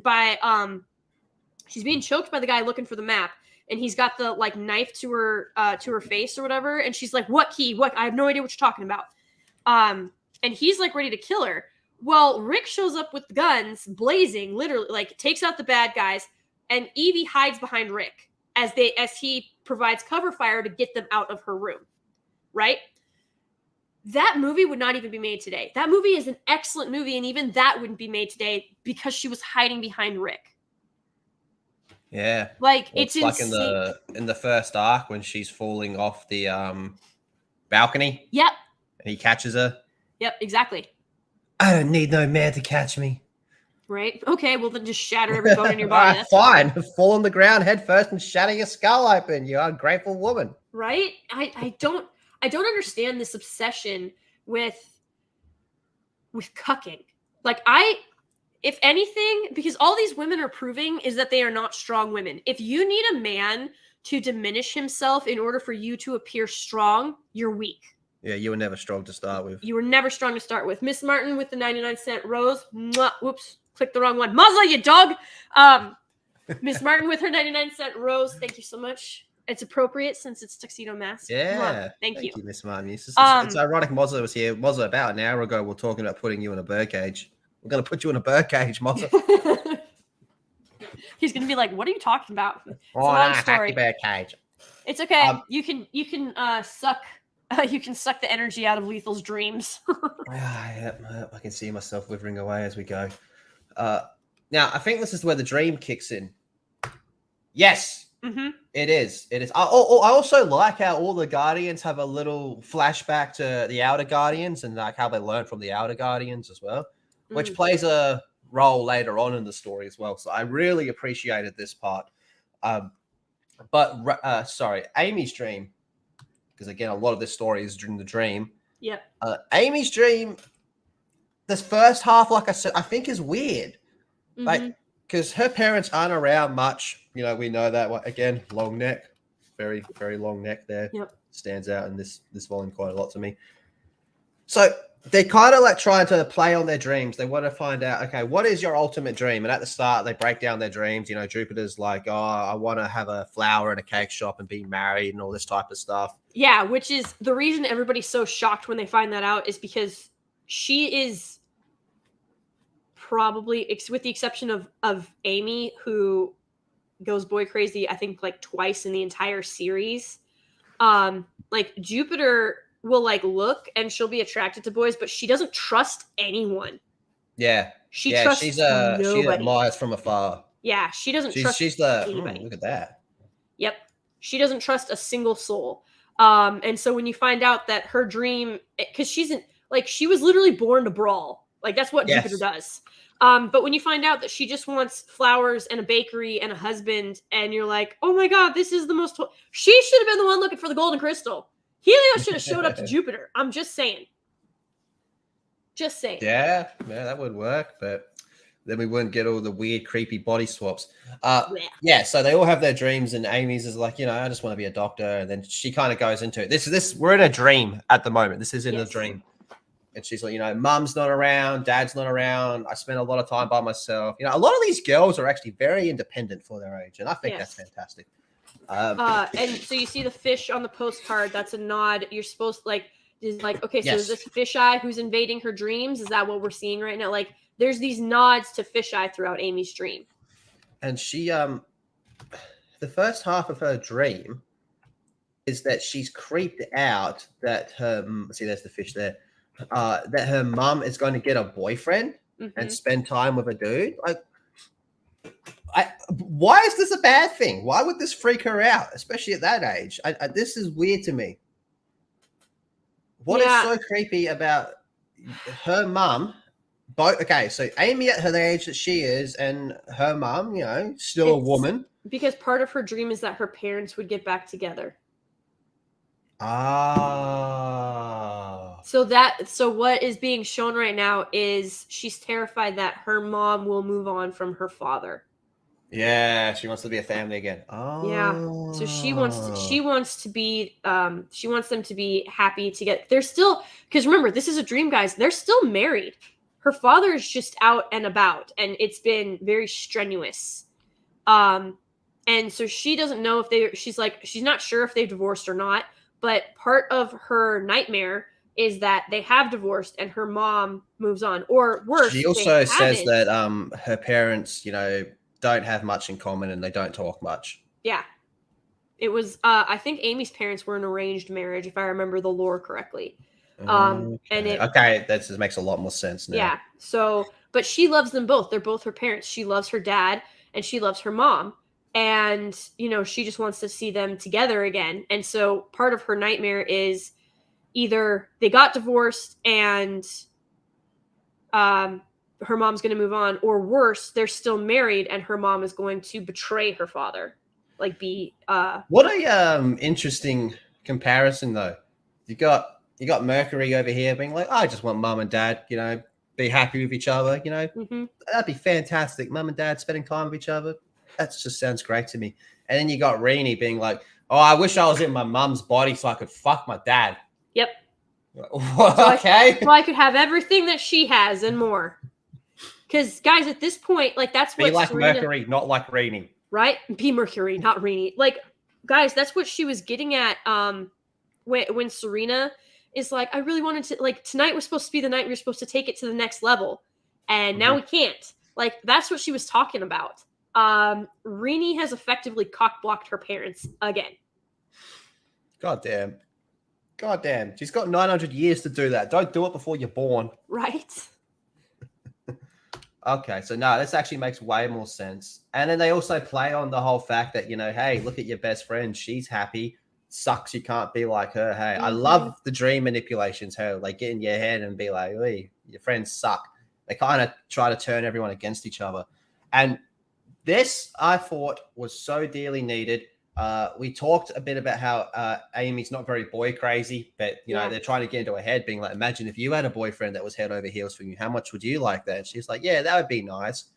But Amy, Mercury, being the badass that she is, just instantly snaps out of it. Out of all of the Guardians, she's actually the one that breaks out of it the fastest. She's all like, nah, you're talking shit, dog, and then just smashes out that dream.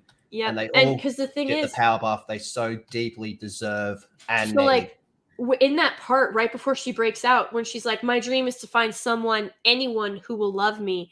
It's because in the dream, it's been manipulated to where her mom is very distant and cold and doesn't actually really care for her. And her dad is not in the picture. He's out traveling. He's gone, you know, so they don't actually like what Fish was trying to do was manipulate it. So it's like, even your parents don't love you. And of course you're jealous of Serena and Darian. It's okay to be jealous of them. You can tell them you're jealous.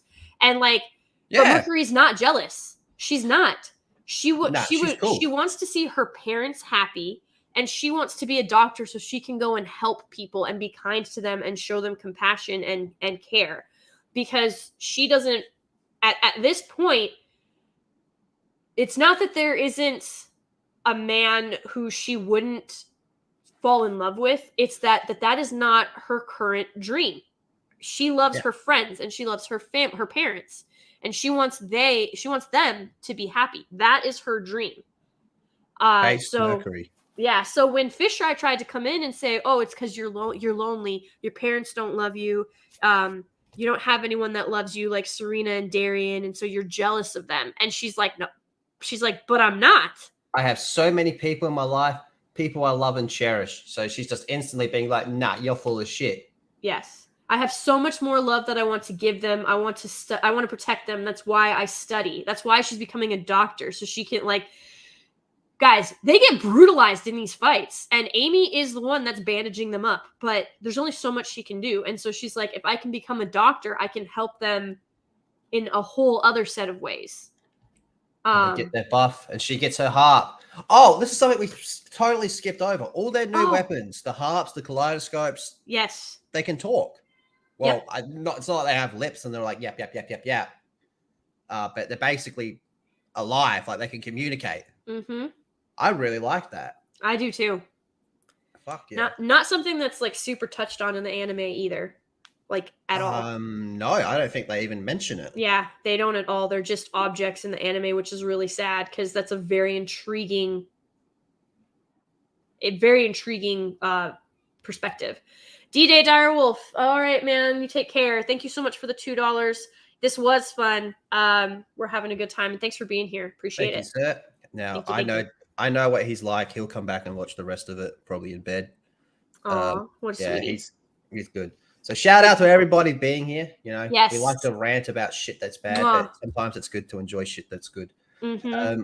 And this is very good. Like, this is why apart from Rainy. Like, now Amy is fucking awesome, man. Yes. Awesome. Every time she's there, every time she does something, you're like, yes, she's a real one, this one. Yeah. She's in it for the long game. She just keeps going, you know, she pushes through everything, man. Like, and you know what's sad? She doesn't get the respect she deserves. No. Everyone's a Sailor Mars simp, or you got me and Lady G that are Sailor Jupiter simps. Where's the Mercury love? Right? Amy just doesn't get the love. Even Venus is literally the guardian of love, and she gets zero love.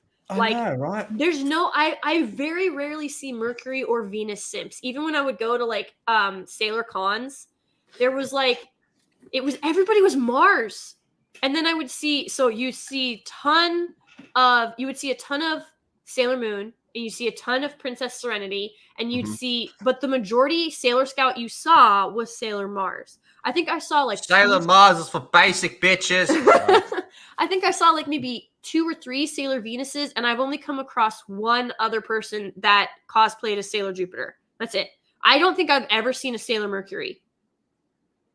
Ever. Especially in the first arc, man. They would all be dead. They would all fall apart without it. Several times over. She's the backbone of this whole thing. You take her out, it all crumbles. Absolutely. There's a reason Serena found her first. And like, because Sailor V, guys, that's the thing. You go to the first season, Sailor V was the first Sailor Scout.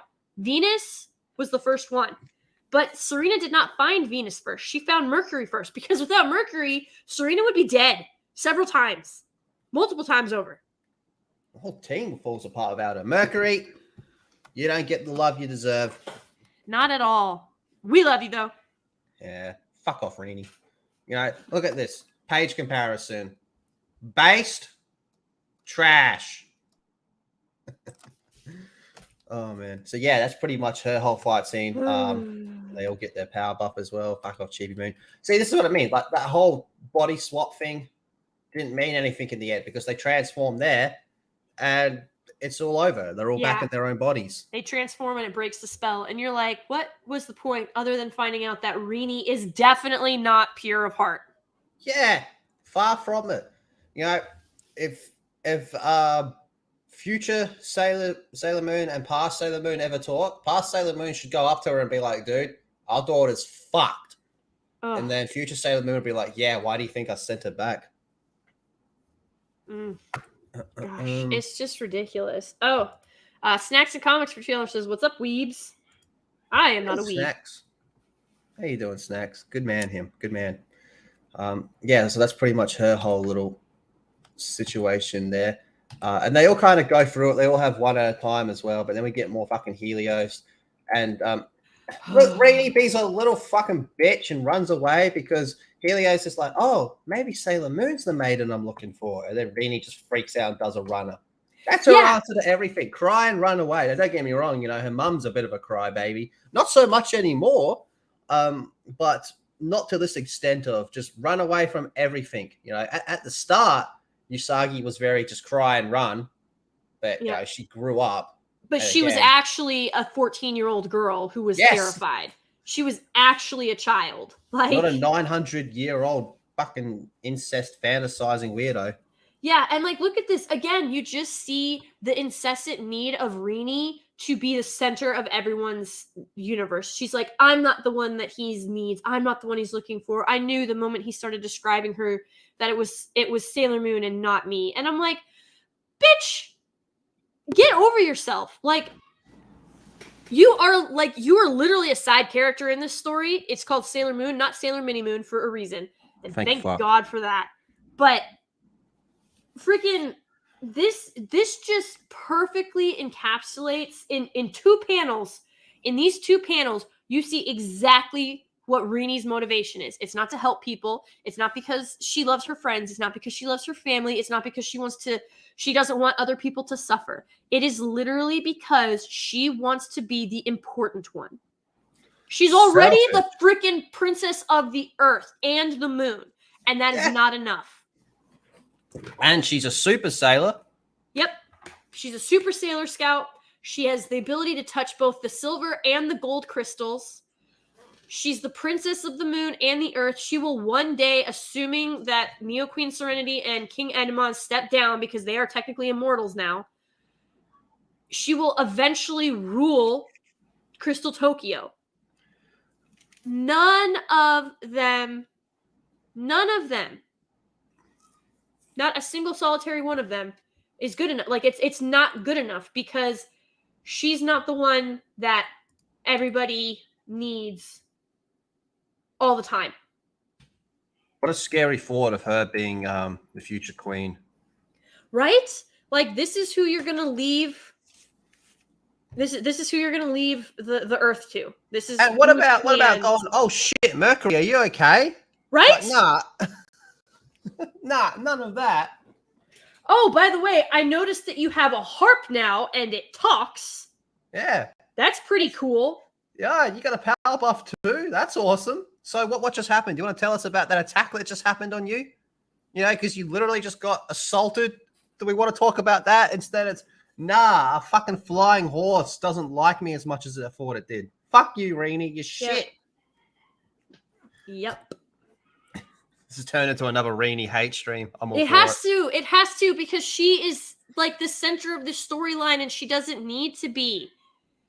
Her story, her arc ended. Okay, she is a villain. Proving these panels prove yet again that she is a villain. Her crystal, her holy grail in the anime, they call it the chalice. Yep. Should have shattered or turned black or something because she doesn't deserve it. Instead, it glows and it warms her. This whole situation works so much better in the anime because they just say that, you know, she's a kid. They pick a lane and they stick to it. Yep. She's a kid. So it makes more sense with an actual little child wanting to be more like her mother. Yes. And, you know, that's why in the anime, when like Helios is there, she's all like, oh, this could be, you know, a similar situation to what happened with my mother. And my mother's pretty badass. So she's seeing it as like a step to grow up by herself, which it just works so much better in the anime because there's none of this. It's a lot less incesty stuff going on. Yeah, it's a lot less. Like, honest to God, Rini gives off the vibes of if she could kill Serena and wear her as like a bodysuit, like wear her face, she would. Like that is kind of the level that we've reached. But obviously, killing Serena would mean that she never existed, so she wouldn't be like the one person who won't be. That's why I have such a problem in Sailor Moon R, is because it literally at one point Dark Lady is about to kill Serena. She's about to kill her. And if that had happened, then then Rini would have never would have existed. Dark Lady would have never existed. Then the Dark Moon would have never been able to appear and take over Crystal Tokyo. Like, the one person who should be unable to kill Serena is Rini. Likewise with the one person who should be unable to kill Darien is Rini. And yet, in the 3 series that she has been in, she has damn near killed them both multiple times. She's trash. She's the Mozzer of the story. She just fucks it up for everyone. Aw, poor Moz. Yeah, I don't like Rini. But you're right. Like, this is such a Rini-centered story. You kind of have to rip into her because the whole story revolves around her. And then we get the this moment. Is weird. This moment. Wow. Like I said, your mum, you know, gets an honor student, you know, smartest in his class. Your mum literally gets the Prince of Earth. You get a horse. Yeah, I don't care if he's the King of Dreams. He's in a horse's body right now. This is some bestiality shit going on. Yeah. And it's just, again, she may be 903, but she's still in a child's body. It doesn't work. I have issues. Oh, this is the first time he transforms. Yep. He kisses her, and it's like it's supposed to be like when the princess kisses the frog. So she kisses the horse, and it's enough. Actually, guys, essentially what's happening here is she had enough power that it temporarily broke the spell that was preventing him from transforming into his human form or his humanoid form. And so he basically kind of just sucked some of her energy out. Everybody in this series is a villain, I swear to God. Pretty much, hey, yeah. There's a lot of, yeah. And then he's like, don't cry. They do need you. We all need you. Toxic relationship 101. A freaking men. So what's your mum up to at the moment? Anyway, look at that. Helios! That was really Helios? Yeah. And she does a runner, so her future parents have to come and, you know, save her. And, you know, you have your Mummy Usagi moment over here. You're going to catch a cold. Let's go home. I'm sorry. I know you haven't given birth to her yet, but you still have every right to fucking skits out at her at this moment. Right. One of your closest friends just got attacked. And your shitty future daughter made the whole situation about her. You have every right to flip out on her. Amy does too, but because Amy is, again, sane, because Amy is sane, and because Amy can handle shit like a boss, she doesn't freak out or she doesn't like lose it on Rini that Rini made it all about her. I swear, I think we all kind of know a woman like Rini who manages to turn every situation to to make it about them. Like I legitimately, so I went to, this is, I swear to God, I hate drama and it just finds me. I went to North Dakota a little while, like, gosh, what are we in now? So probably 2.5 years ago now. Yep. And because I had a friend there, and her mom had passed away from breast cancer, and it was rapid. Like they found it was stage 2, and in like 6 months it had metastasized, gone stage 4, and she was gone. Like it was fast and it was brutal. So I went up there to like support my friend.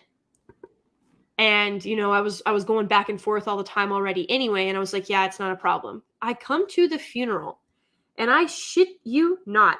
This woman's mother-in-law made my friend's mother's death. So this is my friend's mother-in-law. Her husband's mother made my friend's mother's death about her. She was like, we were just so close and it's just so hard. I'm not really sure. Like, you know, I just don't know how I'm going to go on without her, because now I'm basically having to step in to be a full mother to my daughter-in-law. And, you know, that's just such a heavy burden to bear. And I know I'm never going to be able to fill those shoes, but I'm going to do everything I can to be the mother that I'm like, is this bitch really saying this right now? And like, of course, my friend is absolutely distraught and like, you can like, hates the words coming out of her mother-in-law's mouth, to the point where her husband had to get up and remove his mother from the pulpit to get her to stop talking. Holy crap. So she's a Rainy.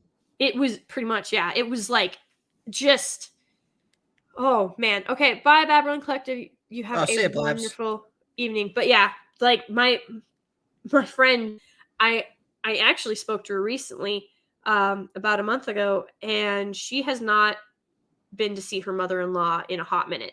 And I'm like, wow. I don't blame you.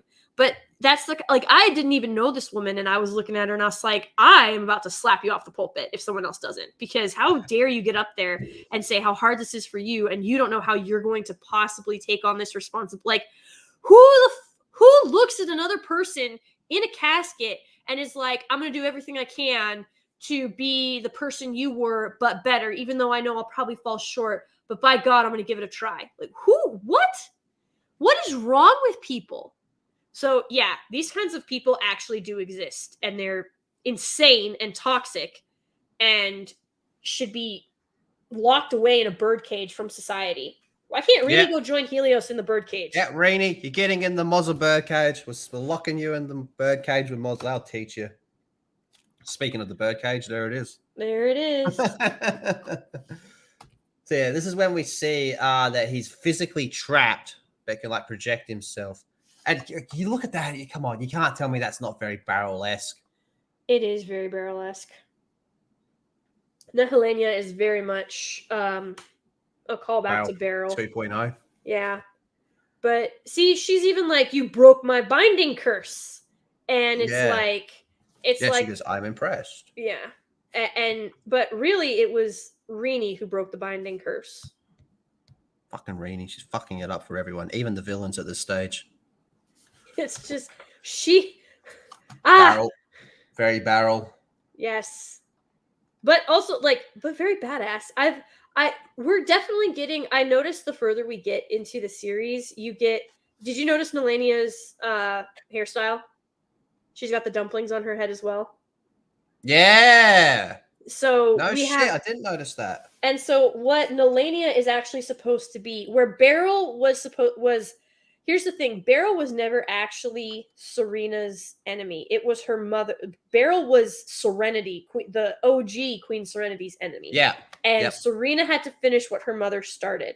Now, Helenia is supposed to be the mirror of Sailor Moon in this. Like, she is supposed to be where Sailor Moon is love, Helenia is hate. Where Sailor Moon is light, Helenia is dark. Like, she's supposed to be the mirror image of Serena. So there was a theory floating around that that's why it affected Darien, because Nelania is the mirror version of Serena. And so that's why it affected him, because you have this person who is essentially what Serena would be if she ever allowed herself to be corrupted, like Rini. So, yeah, there's that. Theory. Yeah. Okay, so now we're at when Mars goes into her dream. Now, one thing about Mars that they bring up again in this part, and I love it every single time they do it, is Mars's relationship with her grandfather. Mm-hmm.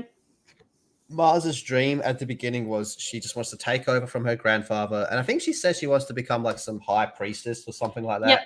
She wants to guide people to peace and to thwart the evil demons and creatures and just help ignite their souls with her fire. What a lovely dream to have. Right? She just wants to help people. She just wants to help people, yeah. But every time, I love her grandpa. Her grandpa is the most wholesome person on the whole planet. Yes. He is a sweetheart. He took in his granddaughter. He's like, yeah, you live here. You can help me out in the temple. It'll be good for you spiritually, mentally. You definitely get some physical work in and all that.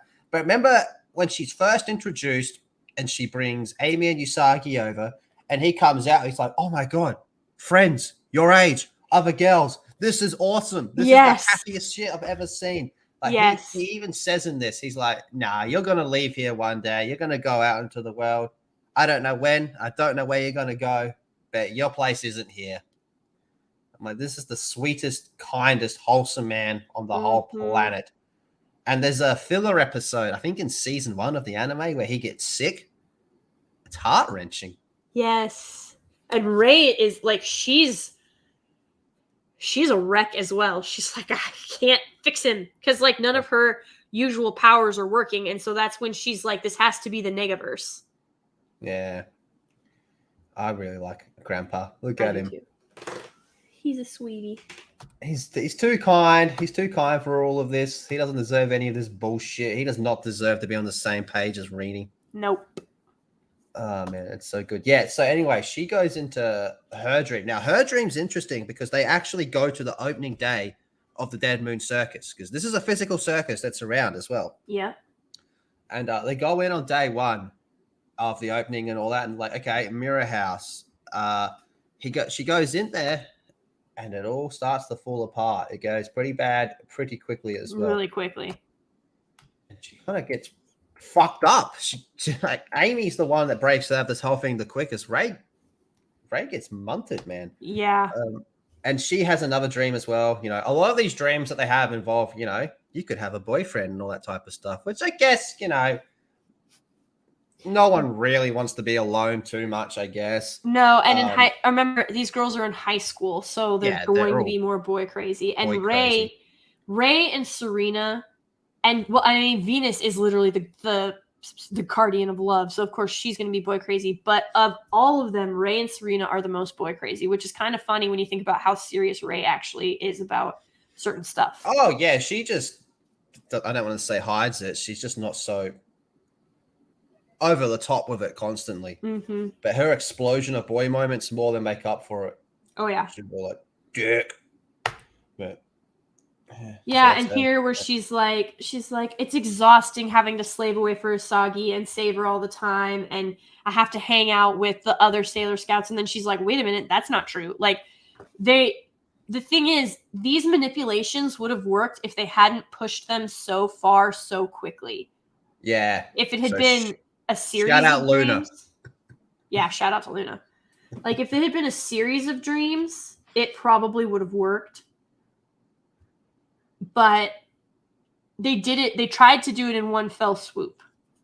And so the Sailor Guardians are like, yeah, nah, bitch. And then they break through. But you're right, Ray takes a minute. Yeah, well, she kind of gets saved. Now, I'm blanking on their names, the birds' names, the crows' names.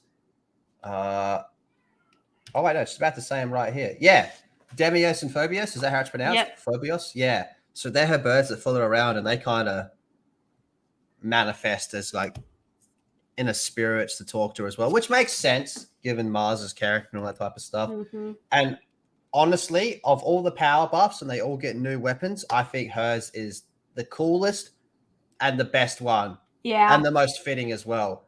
Like a fire arrow. Yep. That is so awesome, man. And look at this, fucking headshot, boss. Bam.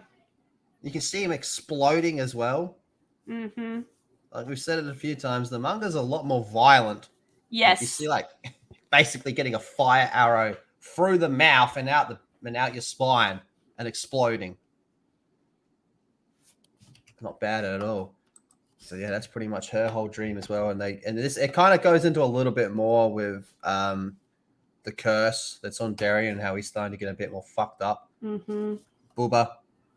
Yeah, and see here again. Okay, so now this is Chibi's right there, and you've got like this is the second of your Sailor Scouts that has been assaulted, and nobody's like, "Hey Ray, you okay?" No, it does not happen at all. Every time I look at them, I just go, "There's just no way in today's age could you have villains like this." No, you couldn't. Absolutely not. Sure, shit, not on Toonami. Especially the male druid. Holy shit, could you imagine? Oh, I always find it funny, man. It's like, oh, male gaze, male gaze. This was drawn and created by a straight married woman. Boobs. Everyone likes boobs. Dude, women, okay, here's the thing. Women like looking at beautiful women because we want to, like, if Rini strikes a chord with anybody, it should be with the part, like, everybody. Okay, this is going to make women sound so bad. Women, I apologize on behalf of our gender, but unfortunately, you also know that it's true. Every girl, with the exception of a few, and I mean, you'd be lucky to find one in a billion, so that's roughly 7 women, who are aware of the Cinderella story, want their Cinderella moment. They want everybody to turn and look up the steps and see them and be like, oh my gosh, she's the most beautiful maiden in the land, and just have like everybody's jaws drop. Because you want to be appreciated for the hard work that you have put in and the care that you have for your body. Because here's the thing. I don't care how many people, I don't care what mainstream media says. I don't care what freaking Vogue, or not Vogue, oh God, who is it? Freaking Teen Magazine or whatever tries to say. Obesity is not attractive and it's not healthy at all. Go ahead, clip that. Shame me for it.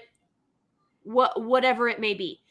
But if you have a woman who has healthy, like we're actually admiring how healthy she is, because there's a lot of skinny women that I find terrifyingly ugly. Oh, Skeletors. Yes. So when I think of like a beautiful woman, it's like someone who takes care of herself. They don't necessarily all look the same, but it's someone who is clearly healthy. They have good hair, they have good skin, their makeup is on point, their clothes flatter them, their shoes are banging.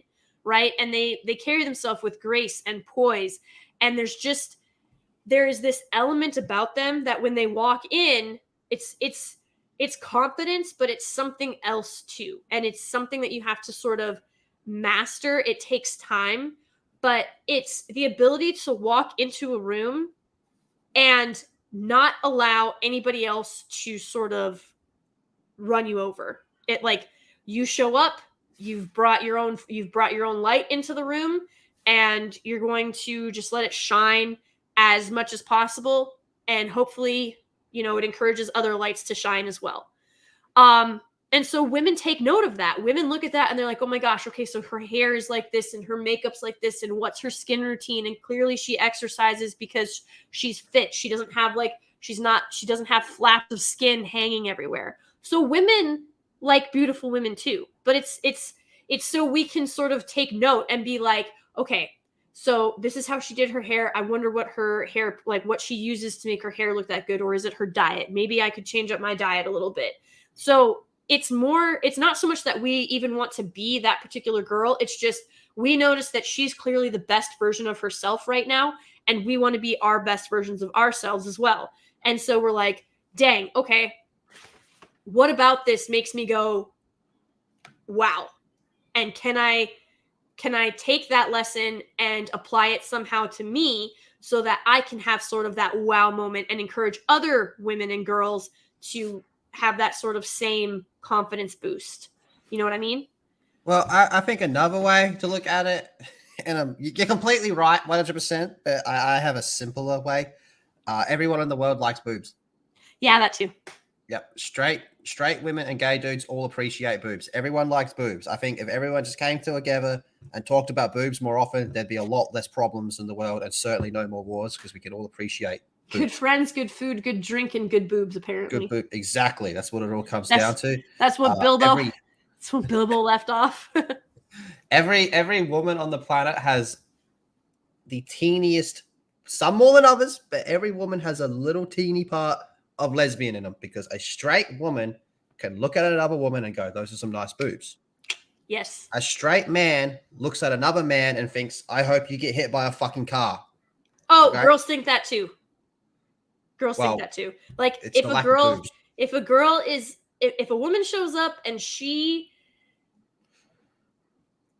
but I mean, like, even if it's not true, look at another dude and appreciate them with the same way a girl can look at another girl and appreciate them. True. But also girls, swear to God, we are bipolar, because we'll look at a girl and be like, holy shit, she's absolutely gorgeous. I hope she breaks her neck falling down the stairs. Like, that will be an actual thought that some women have, because they see the competition and they're like, no, I can't with this competition, because I am, see, here's the thing again, where it's freaking, I'm not good enough. Women, I swear to God, we get in our own ways. I'm not good enough, so you're going to have to lower yourself so that I can be above you, because God forbid I have to put in the effort to improve myself to get on your level or higher than you. No, you should just drop down below me. We're crazy. We're so crazy. Bizarre. You're bizarros. It's insane. But like, I've actually never had that issue where I've looked at a woman and been like, oh, you're gorgeous. I hope you break your neck falling down those stairs. I've never actually had that. Mostly because I've been with my husband since I was 20. Like high school, I didn't date. I only had one other boyfriend besides my husband. Like it's just crazy to me. Jealousy was not a thing that I really had to like worry about. I mean, there were insecure moments where I was like, man, I wish I was as pretty as her, or I wish I was as... I don't think it's jealousy. I just think women are a lot more capable of appreciating another woman than a dude is of appreciating another dude from that perspective. That is like true. Straight women can still appreciate a good-looking woman. A straight dude has absolutely no desire for another dude whatsoever. No, not unless they're gym bros, in which case they're like, must lift more. Gay. Like, must lift more, must get bigger than other gym bro. So that's not bad. But like, men have something that women don't generally have. Like, if a dude is encouraging to you, it's almost always genuine. When another woman is encouraging another woman, there is this tiny voice, and I don't know, like, Faye or Miss Martin, please back me up. I don't know if there's any other ladies in the chat right now. Mara, if you're still here.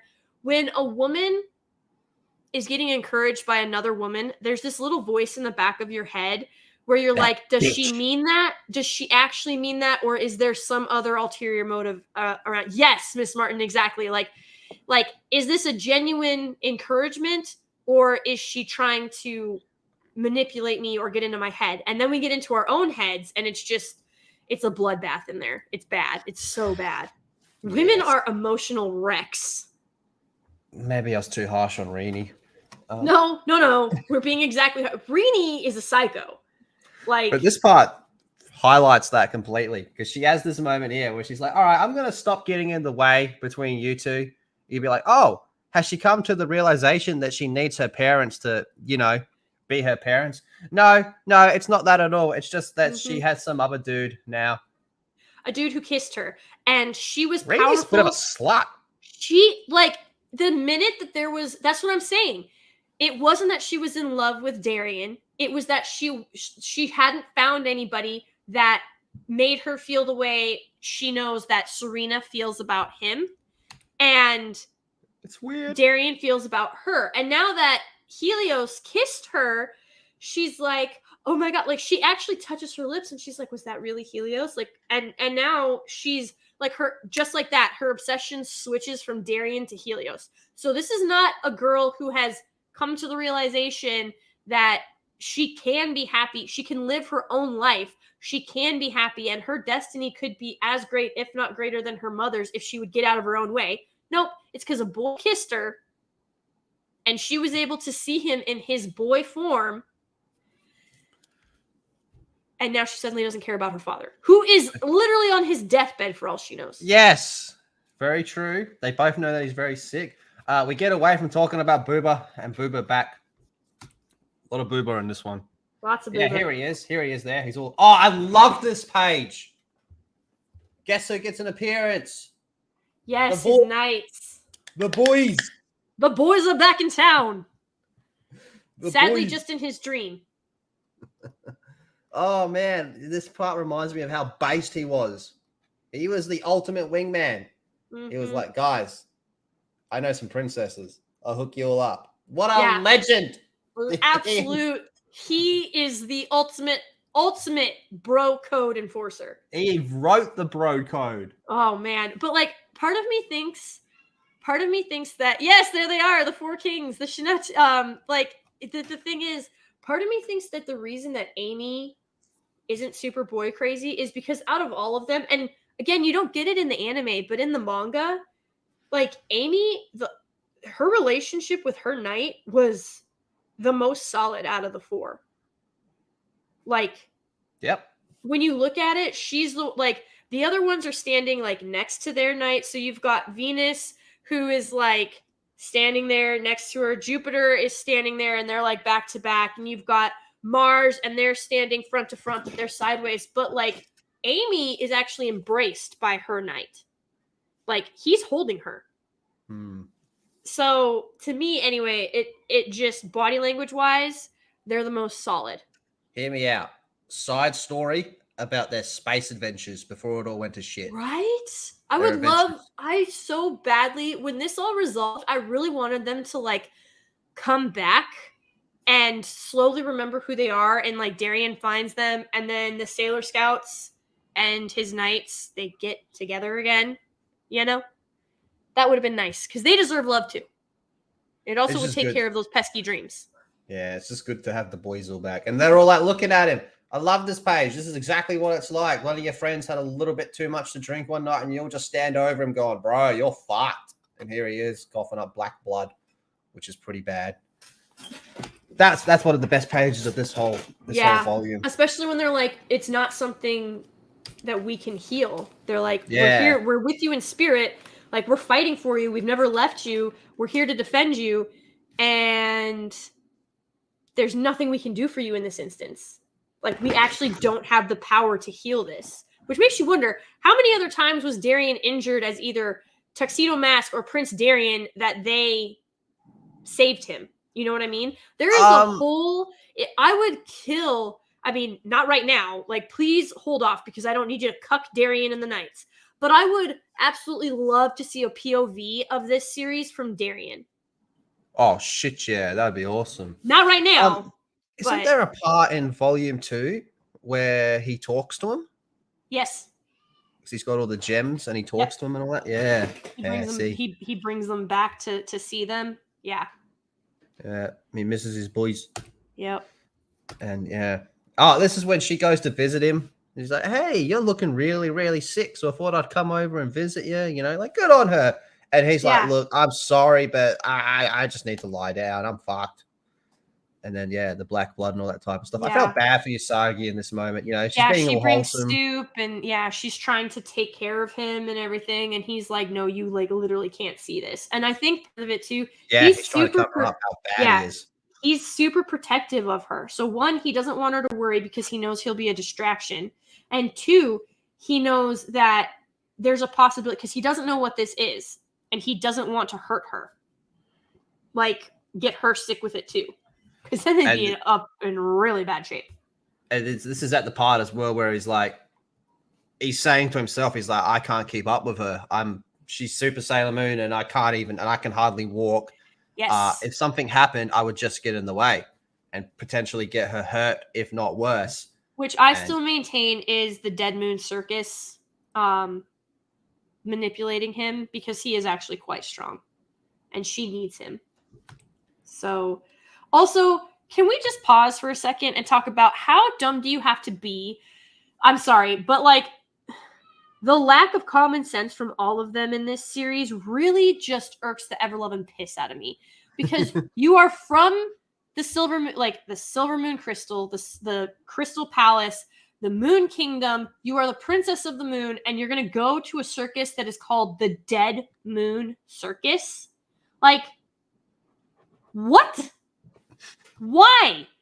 It is literally telling you that it's out there to like their whole mission. This circus's whole mission is to literally destroy the Kingdom of the Moon that has now reincarnated itself on Earth. That is their whole freaking mission. That is all Helenia wants.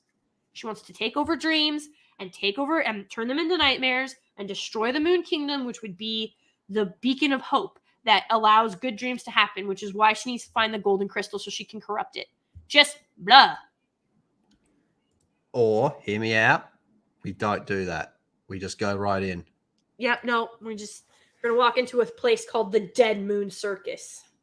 I agree with Faya. I want a space adventure with the lads. The lads on a space adventure. I do too, and I want them to come back. Like, even if it was a short series, even if it's just like, even if the manga was like, what I want 2 is volumes instead of 4. That whole group to go on like The Hangover. Oh my god, no! Just call it some body that gets out of control. I really want to see it from Darian's point of view. I want more Darian. I really do. I want more Darian in the story. I think he got shafted a lot. Kind of. He definitely did in the anime. Yeah, in the anime, he's after the first season and the R movie, he's basically a nothing. He's just there. At least he's still. Remember Molly? Remember Usagi had a brother? Yeah, Molly, Usagi's brother, Melvin. What happened to Melvin? I still maintain that Molly would have been a better Dark Lady than Rini, and it would have been a lot less creepy.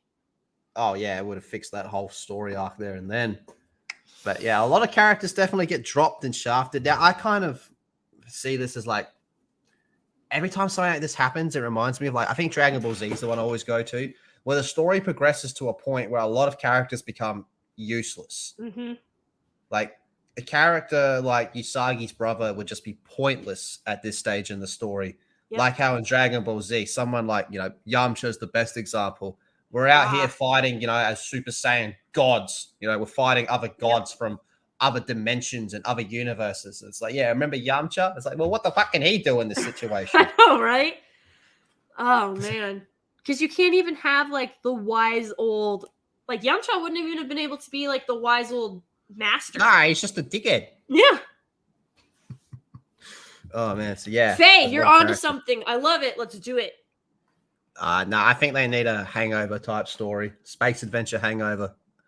I just call it Space Adventure Hangover with the boys, a Sailor Moon story.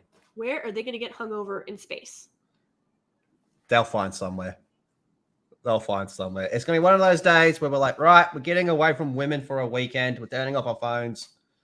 and we're just going to go out and have fun. And it just goes bad. Not violently bad, not intergalactical threat bad, but just out of control. One thing leads to another. Darian thought it would be funny to spike the drinks, and it's just out of control. Oh, my word. No. He can't remember. He stole the silver crystal so they could go on an adventure, and he got drunk and lost it. There you go. We've got to find that. And they put like a chunk of glass in its place, and then you've got OG Queen Serenity, and she shows up and she's like, "Where's the silver moon crystal?" Can you go back to that other panel? So this is the panel, guys. If you remember, I think this was ages ago when I was talking about why Jupiter is my favorite. This is where you find out everything that this girl has, like, just a glimpse of what she's gone through. This chick's an orphan. Yeah. And so she's like, I really want to get married and have a family and have a flower shop and a bakery. And she wants to be strong. Like, first of all, I think Jupiter's stronger than Uranus. Like, if the two of them got in a fist fight, legit, Jupiter would win. I mean, I know Uranus is super strong, but Jupiter would win. All she'd have to do is hit Neptune on the side of the head, and Uranus would, like, lose all of her focus. I hope so, because Uranus is known to fucking stick her tongue down people's throats when they're not expecting it. But yeah, here she's like, I want to be as beautiful as Neptune and as strong as Uranus. And you're like, first of all, you're gorgeous. And second of all, no, you're stronger than Uranus.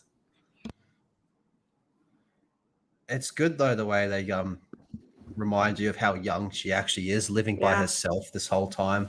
Yep. And that kind of makes sense as well. Like, why would you want to be married and have a family? It's like, well, because you got robbed of yours from a very young age. Yep.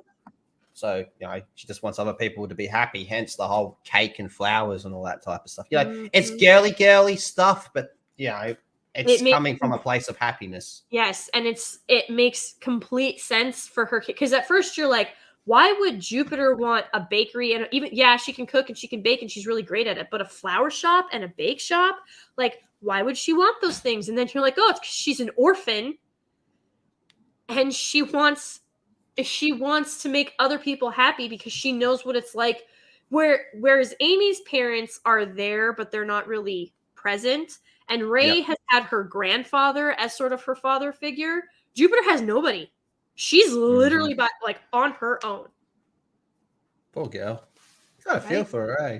I love her. She's always wanting to cook lunch and dinner for people. Like, that's what this whole scene is here. She wants to feed people. Yeah, she wants to feed Renee. I don't know why. I think Renee should just be denied food and waste water. Away and die. I saw this thing the other day. It's like, do you know why it's normalized for the wife to do most of the cooking in a marriage? By basic humanitarian law, you must feed your prisoner.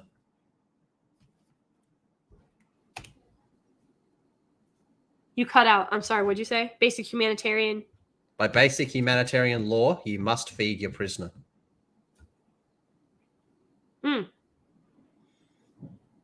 Yep. That was the reaction I was expecting. Yep. Interesting. Well, makes sense.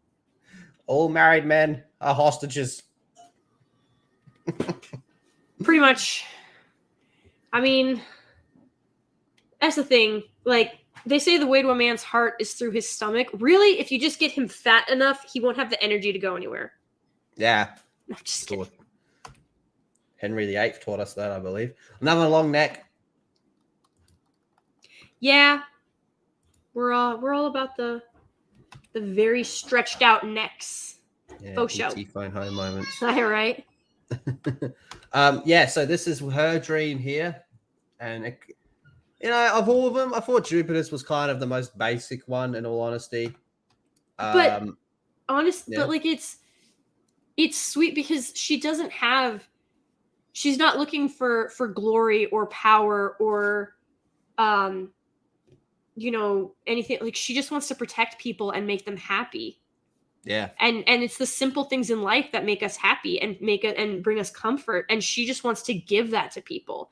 So I think that when, like, in this case, her dream, I don't think it's so much basic as it is. It's just simple. Like, she just, simple's a better word. There's no grand mechanism behind what she wants to do. There's no real desire for anything to like take over anything or to have immense, like, this huge amount of power that she can use for her own purposes or for good, even if it was with good intentions. Her whole thing has literally been to just make people happy and to make them feel comfort, like have them feel comfort.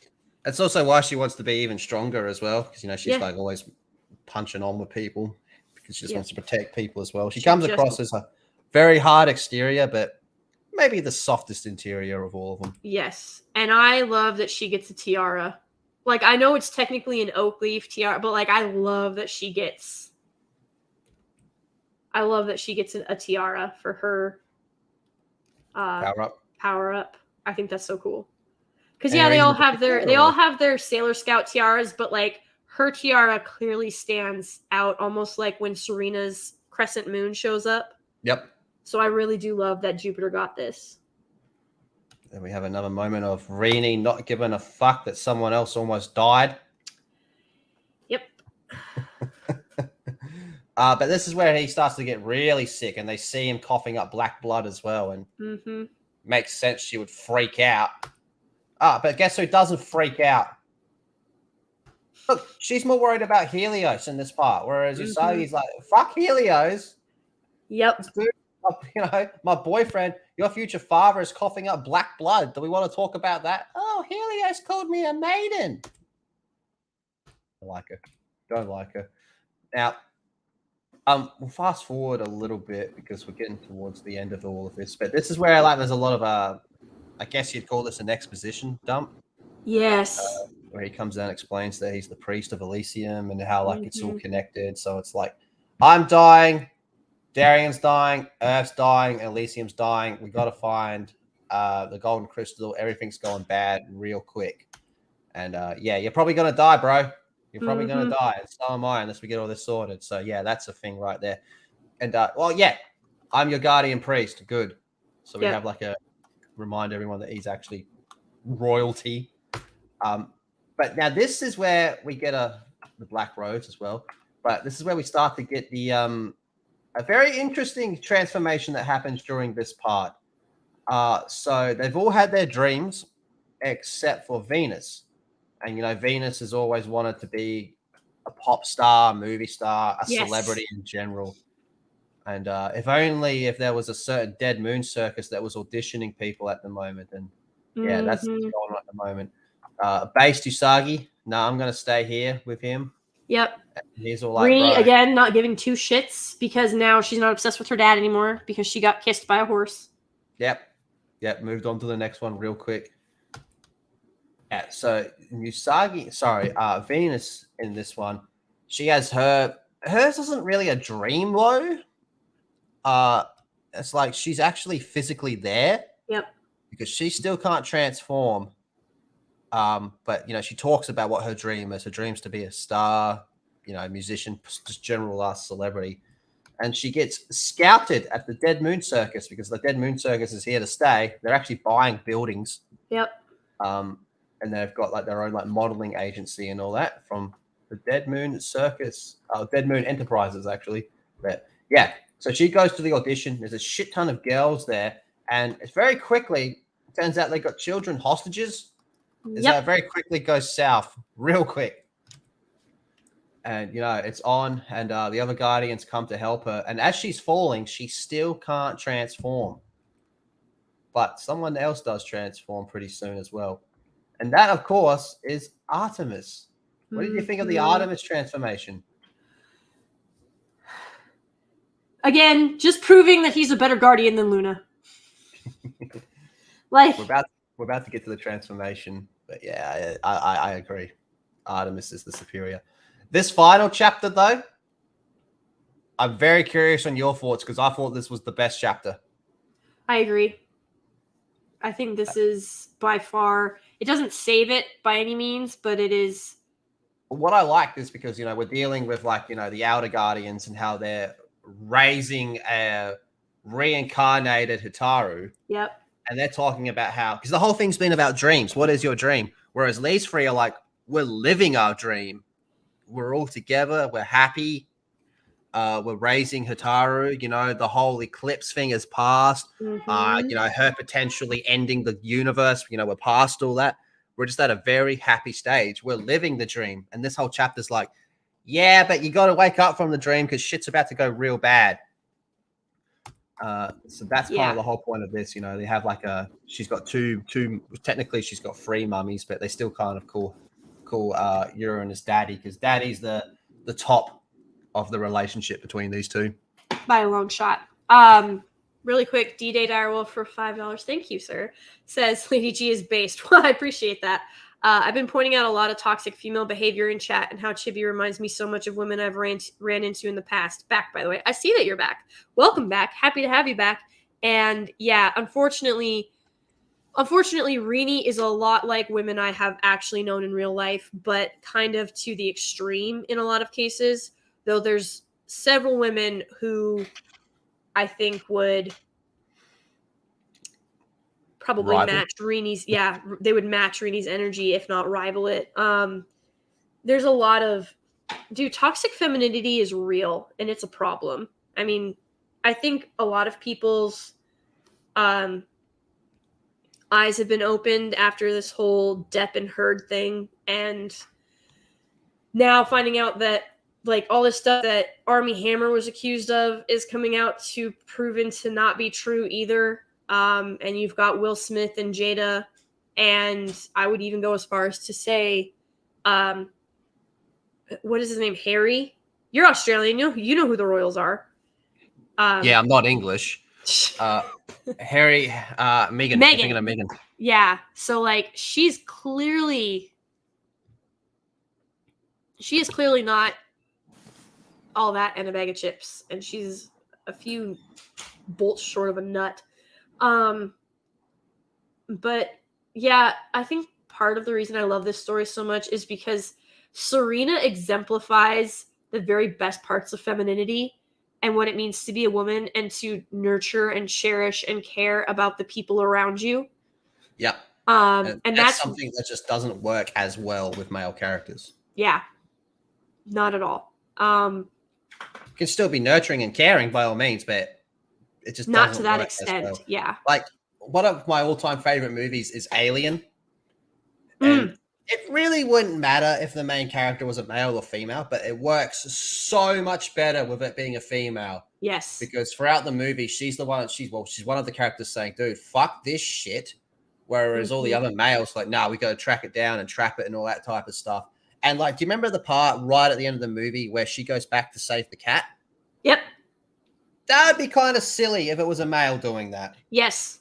And it works. The reason, and I think that's why Aliens works so well too, because had she been a guy in that, because there's between her and the girl, like moments happen in that movie where it just would not have been as wholesome or genuine if she had been a guy.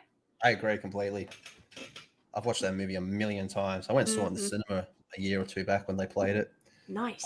It just works so much better. It doesn't matter if it was a male or a female. It would still be goated, but it just works a bit better with her being a female. And then there's the whole sexual undertones of that whole movie as well. You know, it's a giant dick chasing her. There's a lot going on. Yeah, there's a lot going on.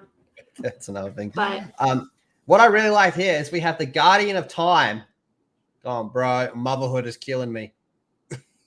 Right? Nice little wholesome moment here. She's got two others helping her. And she's like, I just quietly reading a book just a minute ago is what she was doing. And now she's in the kitchen. Please don't hurt yourself. Like, please, please, please don't hurt yourself too much. Like, little Hotaru, you know, being a little cutie and all that. Who's this little deaf messiah? You're so cute. Who's gonna wipe out the entire universe? I'll have a look at you. Mm-hmm. It's so cute. You're gonna kill everyone. I love it. And then I love, like, Uranus is like, no, you have violin practice. Yeah. Uranus is definitely the top of the relationship and also the dad of the family. Yep. Which is why I said in the anime, it would have made much more sense to just make her a dude. And you could have she could have still transformed into a Sailor Scout, but just been in a suit. Because Tuxedo Mask is in a tuxedo. She could have been in a suit. Or he could have been in a suit. You know what I mean? Like, if you were that concerned about how parents were going to feel about it, you could have literally just made him a dude the whole way through. Yeah. But instead, we got a really creepy cousin thing going on. Yeah. And yet somehow Rini in the manga manages to be more incesty than cousin love in the anime. Yeah. Quite impressive, hey. There's a little part, see, this is what I'm talking about. Like their whole dream sequence is they're living the dream. Everything's perfect. They're all happy. But this little part I did like, just to break down how this whole thing works. So you have Pluto, who is in charge of, God, can I zoom in? Discipline and education. God, I need to zoom in a bit more. Can you see it on your screen? Yeah, Neptune is the manager of meals and healthcare. And then Uranus is the diaper changer and playmate. Definitely the dad. Definitely the dad. Yeah. But also, why is she still in diapers? Well, I guess it was like as she was like an actual baby. Yeah. Yeah, it was fucking awesome, man. Like the way, like I love this chapter. It's just so it's the perfect contrast to the other ones. Absolutely. And then you got the whole inners versus outers type thing. It's just, standout chapter by far. And so they're talking about how like Hotaru, the whole eclipse happened at the end of the last story arc. Excuse me. And how she's growing up really quickly, which makes sense because of, she's still Sailor Saturn. Yep. And then they all start to have their own little moments where they're like, fuck, we can no longer transform. And they're like, and why can't we transform anymore? And they come to this realization. It's like, maybe it's because they don't need us anymore. Or maybe our mission is complete. Or maybe this is our mission now. So there's no need to transform anymore. But Hotaru goes full fucking psycho in the most awesome way, man. And this part here, they talk about it. Like, yeah, she's just a little kid now. But she has these moments where her eyes are as cold as ice. Do you know what this reminded me of? You ever seen that movie, The Omen? Yes. It's one of my favorite movies as well. She has Omen moments. Like, just a little kid. But then you look at it, you're like, that ain't no fucking kid. Nope. And then you see, like, and the reason her eyes glassed over like that is because Rini's in trouble. Like, she sees Rini in trouble. Like, the craziest thing about this to me is everybody's like, oh, Hotaru is the sailor soldier of death. She could kill us all. She could wipe out all life. She's so dangerous. And yet she is less of a villain than Rini. She was never even close to being as bad of a villain as Rini actually is. And like the whole reason she went psycho death stare was because her friend Rini was in trouble.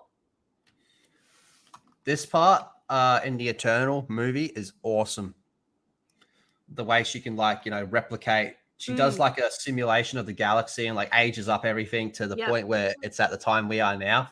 Yep. And that's how they go, well, what's going on with that moon? And why is the Earth black? We're getting covered in darkness. And she's having all visions of everything just going wrong as well. Like, I think she actually sees a vision of Helios dying. Yeah. If I remember correctly. But yeah, then she starts to awaken as well. Oh, yeah, you can't have a girl look like that anymore either, man. No. Sorry, Pluto was looking pretty good there. Yeah, drawn by a woman, so it's all good. And they all start to have their moment. This is their moment where they're all like, yeah, we can't transform. And they have their conversation about, well, maybe it's because we don't need to anymore. Yeah, and then you find out, no, it's actually because the Dark Moon Circus is cutting you off. This is so cool. The way like she's talking to herself. She's like, oh, I'm just a little kid. And she's all like, nah, we're the angel of death. We're poggers. We're lit. We will always be needed. Yeah. Literally. And then she gives the Albert Einstein. Was it Einstein, the speech that she gives? And then they're all like, what the fuck? Why would you say that? That's some creepy ass shit. And then it kind of ends with them about to awaken into their whole, be reborn. Not reborn, but reactivate their powers. Yep. Because they're having like all these visions, the prince and princess are in danger. And yeah, but then a little bit after this is where we actually see the Artemis transformation. There he is. Right there. Yep. Yeah. So Luna's transformation into Princess Snow Kaguya, I thought Luna was beautiful, but like Artemis just kind of looks like a badass. You know what I mean? Like, it's kind of crazy. I don't understand how it is that maybe it's because they angled his jaw so much, but there's just something about the way he's like staring down at Venus. Like, I cannot explain this, but he just looks like a badass. I don't know why. I don't know. I don't know what it is. He's not, maybe you're into cats. Ew, no. But I don't know what it is. Like, he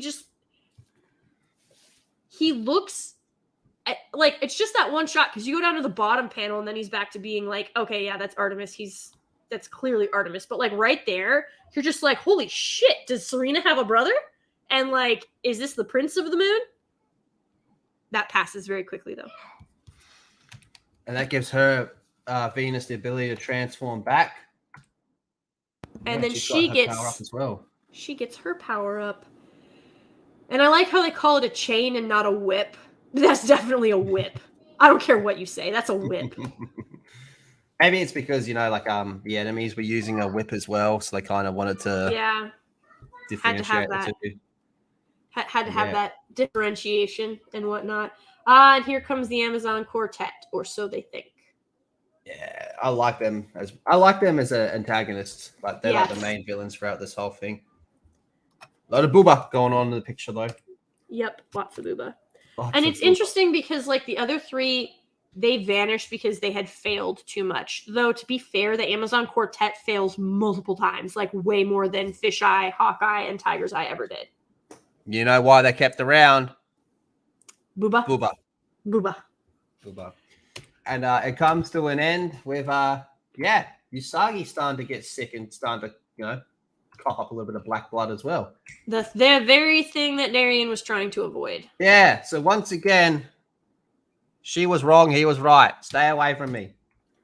So he was right, and that's the end of Volume 7. Yep. Overall, I think it's a decent setup for where it ends up going. Yeah, I could have done without the body swap and the Rini proving that she's still a villain.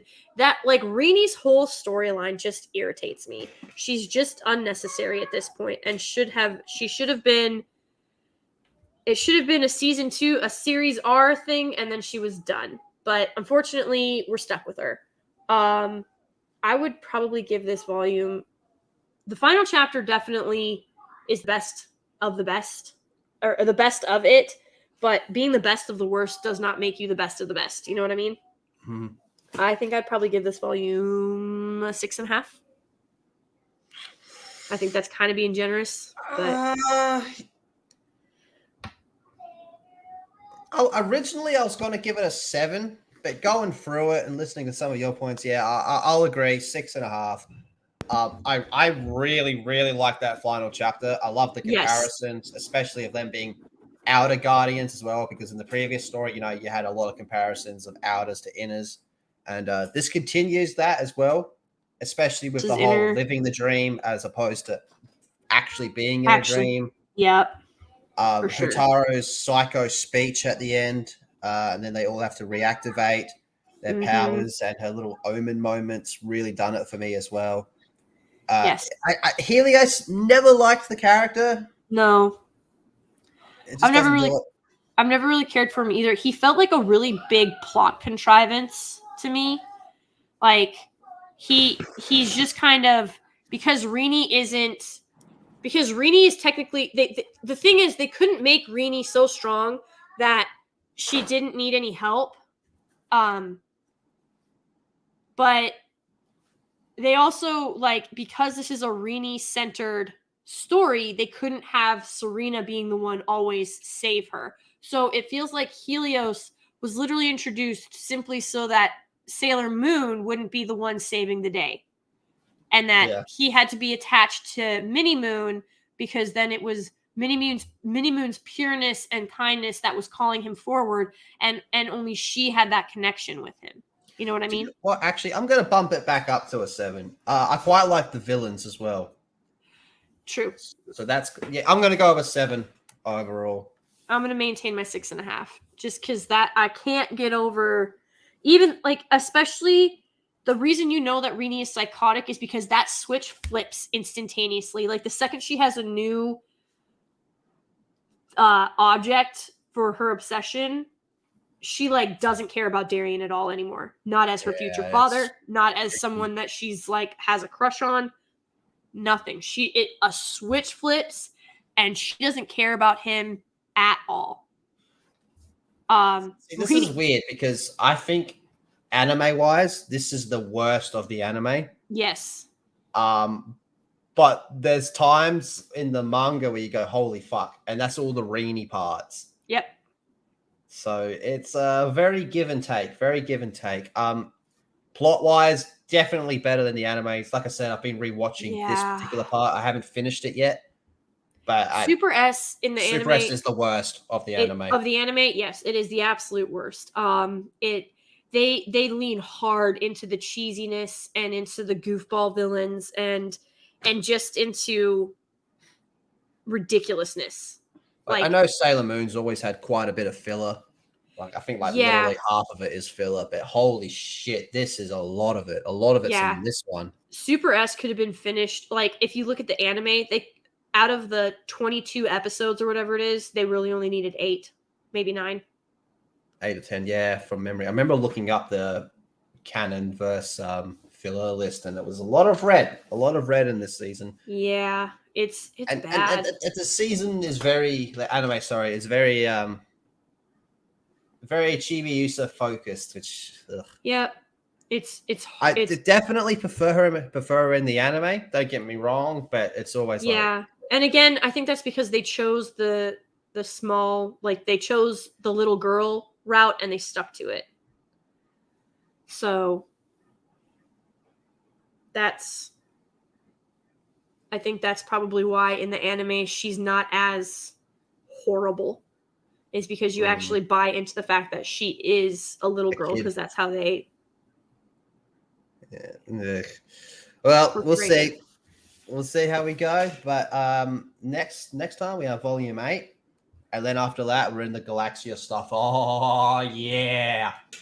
Mm-hmm. I can't wait for that. And, of course, we have the movie, well, maybe 2-part movie, coming out next year. So that's going to be hella lit.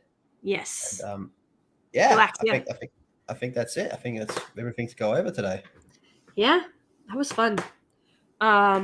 This is, again, Super S is like, I think when we're all done, if you're good with it, Lethal, we need to go over the movies. Specifically R. Absolutely. I love that one so much. It's still far and away my favorite Sailor Moon anything. Yeah, and it's got the best tuxedo mask entrance. Yes, it does. They play into the meme in that movie and it works. It does. It's beautifully done. But yeah, I'm excited that we're getting something new with Sailor Moon. I'm interested to see where it goes, but I still maintain, I'm with Faye. We need mini volumes of the Sailor Guardians and the Knights. And give me a full series of Galaxia just going absolutely ape shit across the galaxy. And give me the Hangover, but with the Knights, and I'm set. But do you know what I've actually always thought would be really cool? A new Sailor Moon fighting game. Oh, really? Kind of like Dragon Ball Fighters or like Mortal Kombat style mechanics. I think that would be, obviously without, the ripping off heads and all that type of stuff. But something like that I think could be absolutely amazing and work. And I'm surprised it hasn't happened yet. Yeah, I am too. I don't know. There's so much potential for this series. Because it's got a huge dedicated fan base. I also think it speaks volumes as well. The fact that there has been nothing new, but it's still so loved. Mm-hmm. Like one thing you notice with like Marvel and DC and all that, regardless of whatever state those are in, is it doesn't end. Yeah. And there's nothing wrong with a story ending. Mm-mm. Because you can be like, this is the story. You sit down, you read it, and you're like, yep, that was an A to B story. Yep. As opposed to what happens next month. Yeah. It just keeps going. And there's nothing wrong with things ending. Because I think the final volume came out in like 99, didn't it? Wow. I think so. I think that's what it was. 99, I want to say. I can look. Oh, shit. Well, that just shows you then, doesn't it? It's going back quite a bit. Yeah. This was the 30th anniversary is where they showed, they did the 30th anniversary celebration is where they dropped that trailer. Oh, yeah. So, hang on. When, I'm trying to see. So, the final manga came out.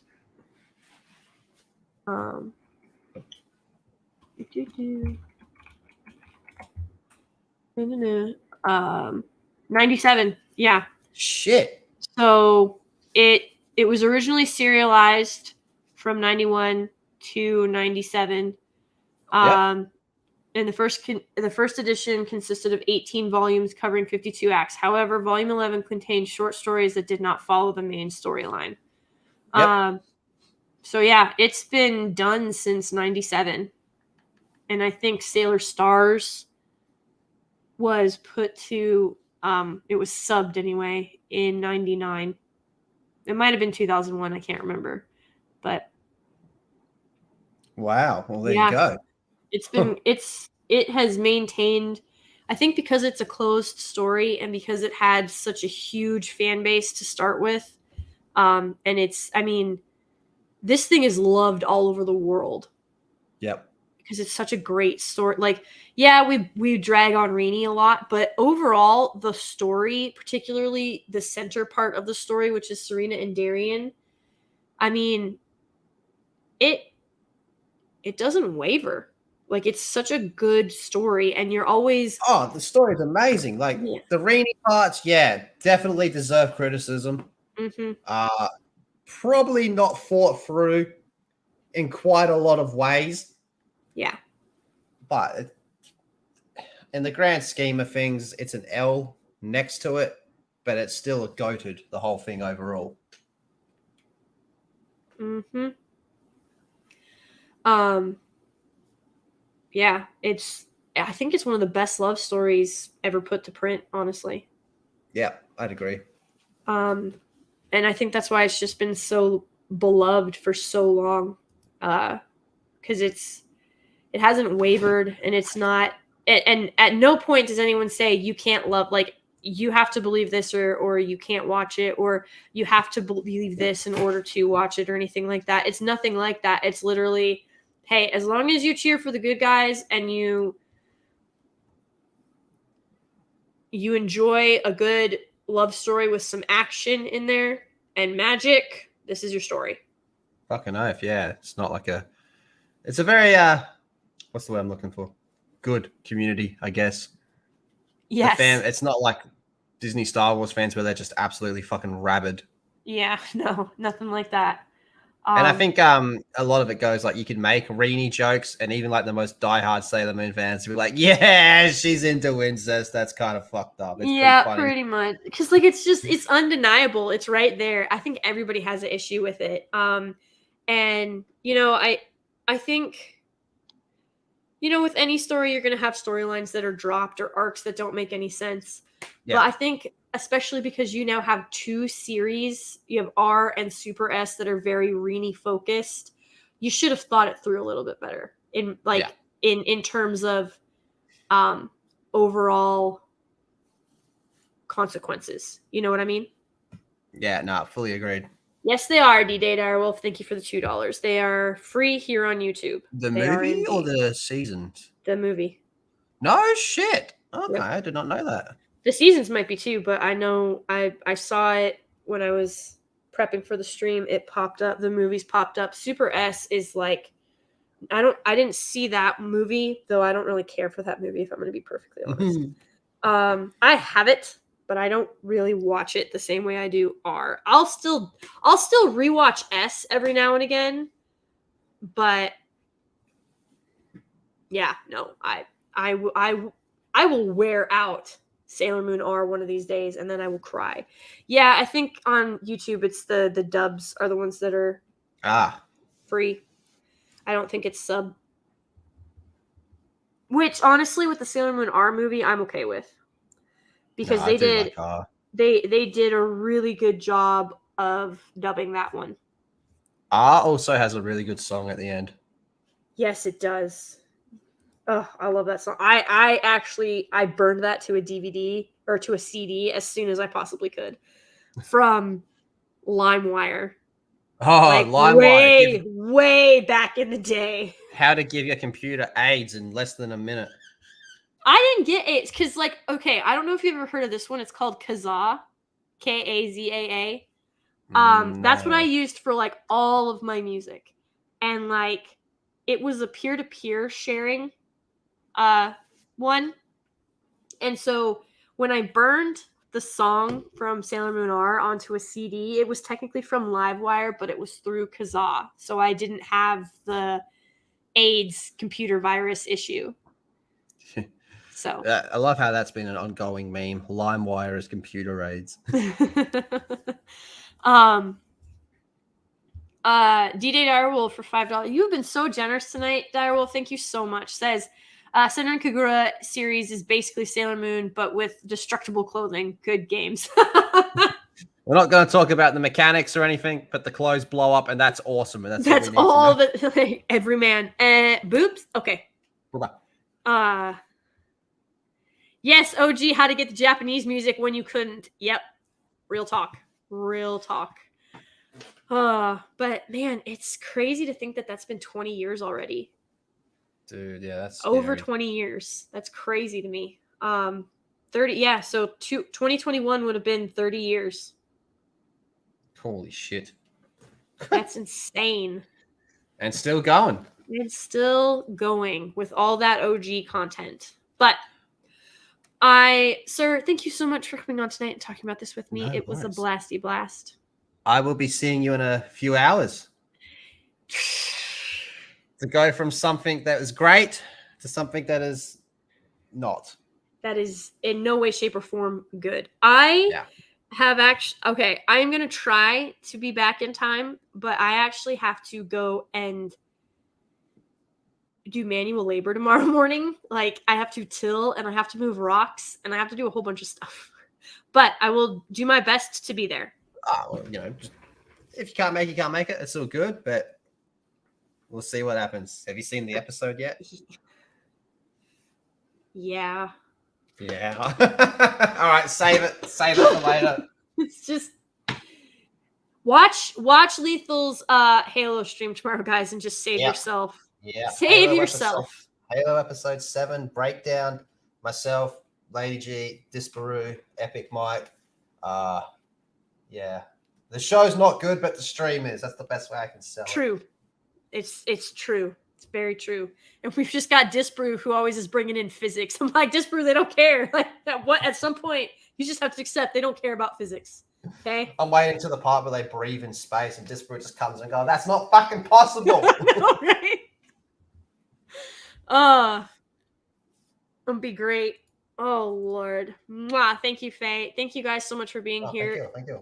You all are amazing. We would not be here without you. That's for sure. I mean, we'd still talk about it, but we probably wouldn't stream about it. But because you guys, the chat, y'all really make it happen.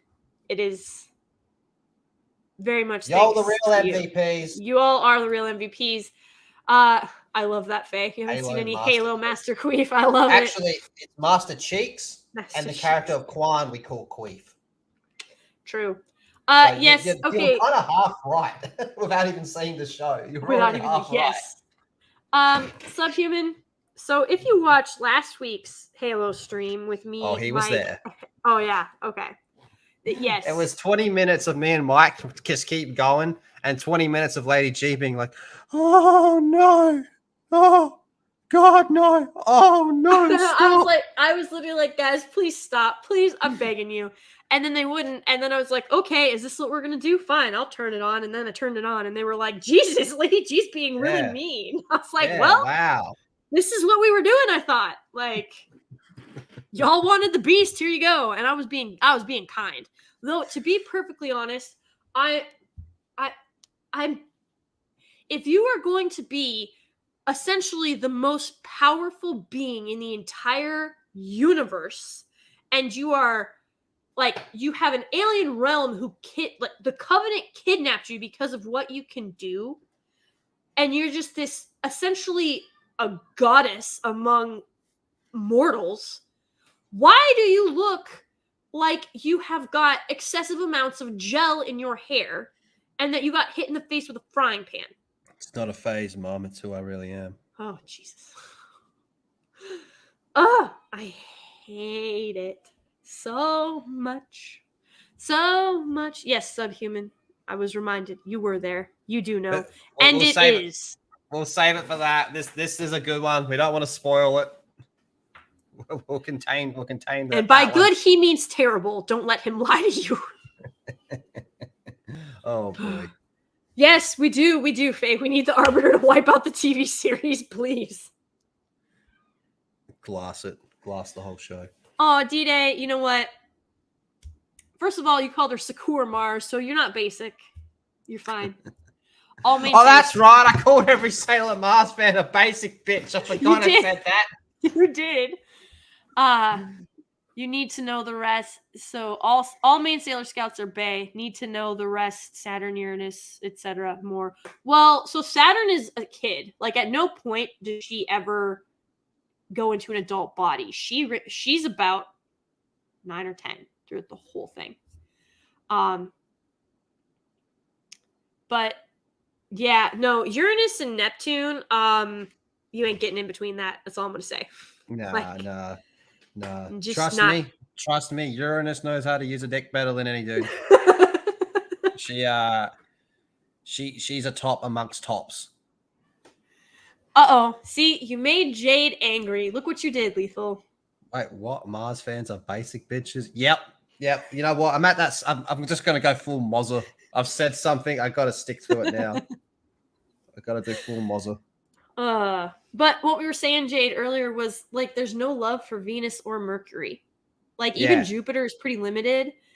But, like, where's the Mercury stands? Because Amy, the only reason they live, like, 98% of the time is because of Amy. Yep. Mercury's the real deal. She is indeed. And she just do you remember when we went through that side story where the side story ends with all of them on the beach and all the boys on the beach keep buying Mars drinks and we're like, oh, look, Mars has simps. And you were like, well, that's kind of ironic because she's the most simped one in the whole franchise amongst the whole community as well. Yep. Uh-huh. Absolutely. Why aren't people buying Mercury her drinks? Right? They should be buying Mercury drinks, but Mercury probably wouldn't drink them because they would slow down her brain, which she would not want. Now the wedge has been driven between Lethal and me. I can't back down now. I've gone too far as it is, so I just got to keep going. Look, I love all the scouts too, but Jupiter has my... And like in this volume, we see what... The only reason this volume got a 6.5, honestly, instead of 4, was because Jupiter's story. Like you find out that, holy crap, not only is she an orphan, but she didn't have an aunt or an uncle or a grandpa to go to. She literally had no one. She's been taking care of herself for years. Mara is definitely a Mars. Yeah, she's definitely a Mars. I could see it. You're almost always a healer in games. That explains why you love Mercury, Faye. Yep. Yeah, shout out to the healers. Not enough healers in games. You're real healers. I mean, I'm not fucking playing heals, but... I'll be a Mercury stan. She's a cool chick. There you go. Be a Mercury. Well, just don't be a Rini stan. That's all I ask. Yeah, but if at any stage you want to take over your mum's body to fuck your dad, you've gone a bit too far. Yep. A bit? Just a bit. Like Lethal's giving you some wedgie room there. Just a bit too far. I'd say you've crossed the line you cannot return from. But also she did that in Sailor Moon Art. Like again, this is the girl who she killed pretty much everybody, and anybody that survived was turned into a zombie. Like, what the frickety frack, yo? Stop making Rini, like, she's not this tortured little girl. She's a villain. Put her in the birdcage. Put her in the birdcage. Put her in the birdcage with Mozza. Her and Helenia can just join forces and, you know, she can go live her... Like, the freaky thing is that her dream is to literally not even be like her mom. It's to be her mom. Like, take over her life.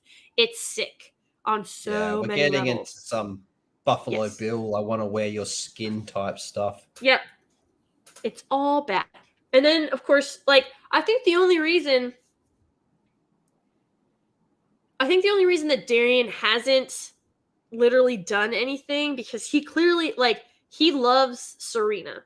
And that's obvious when he's like, no, we're not, like, we're just going to sit here because you're in her body and she's in your body and I'm going to maintain my sanity here.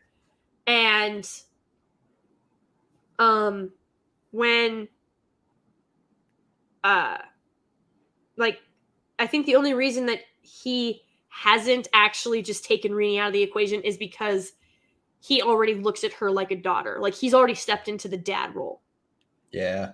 And so he's like just trying to help fix her broken soul because it's very broken.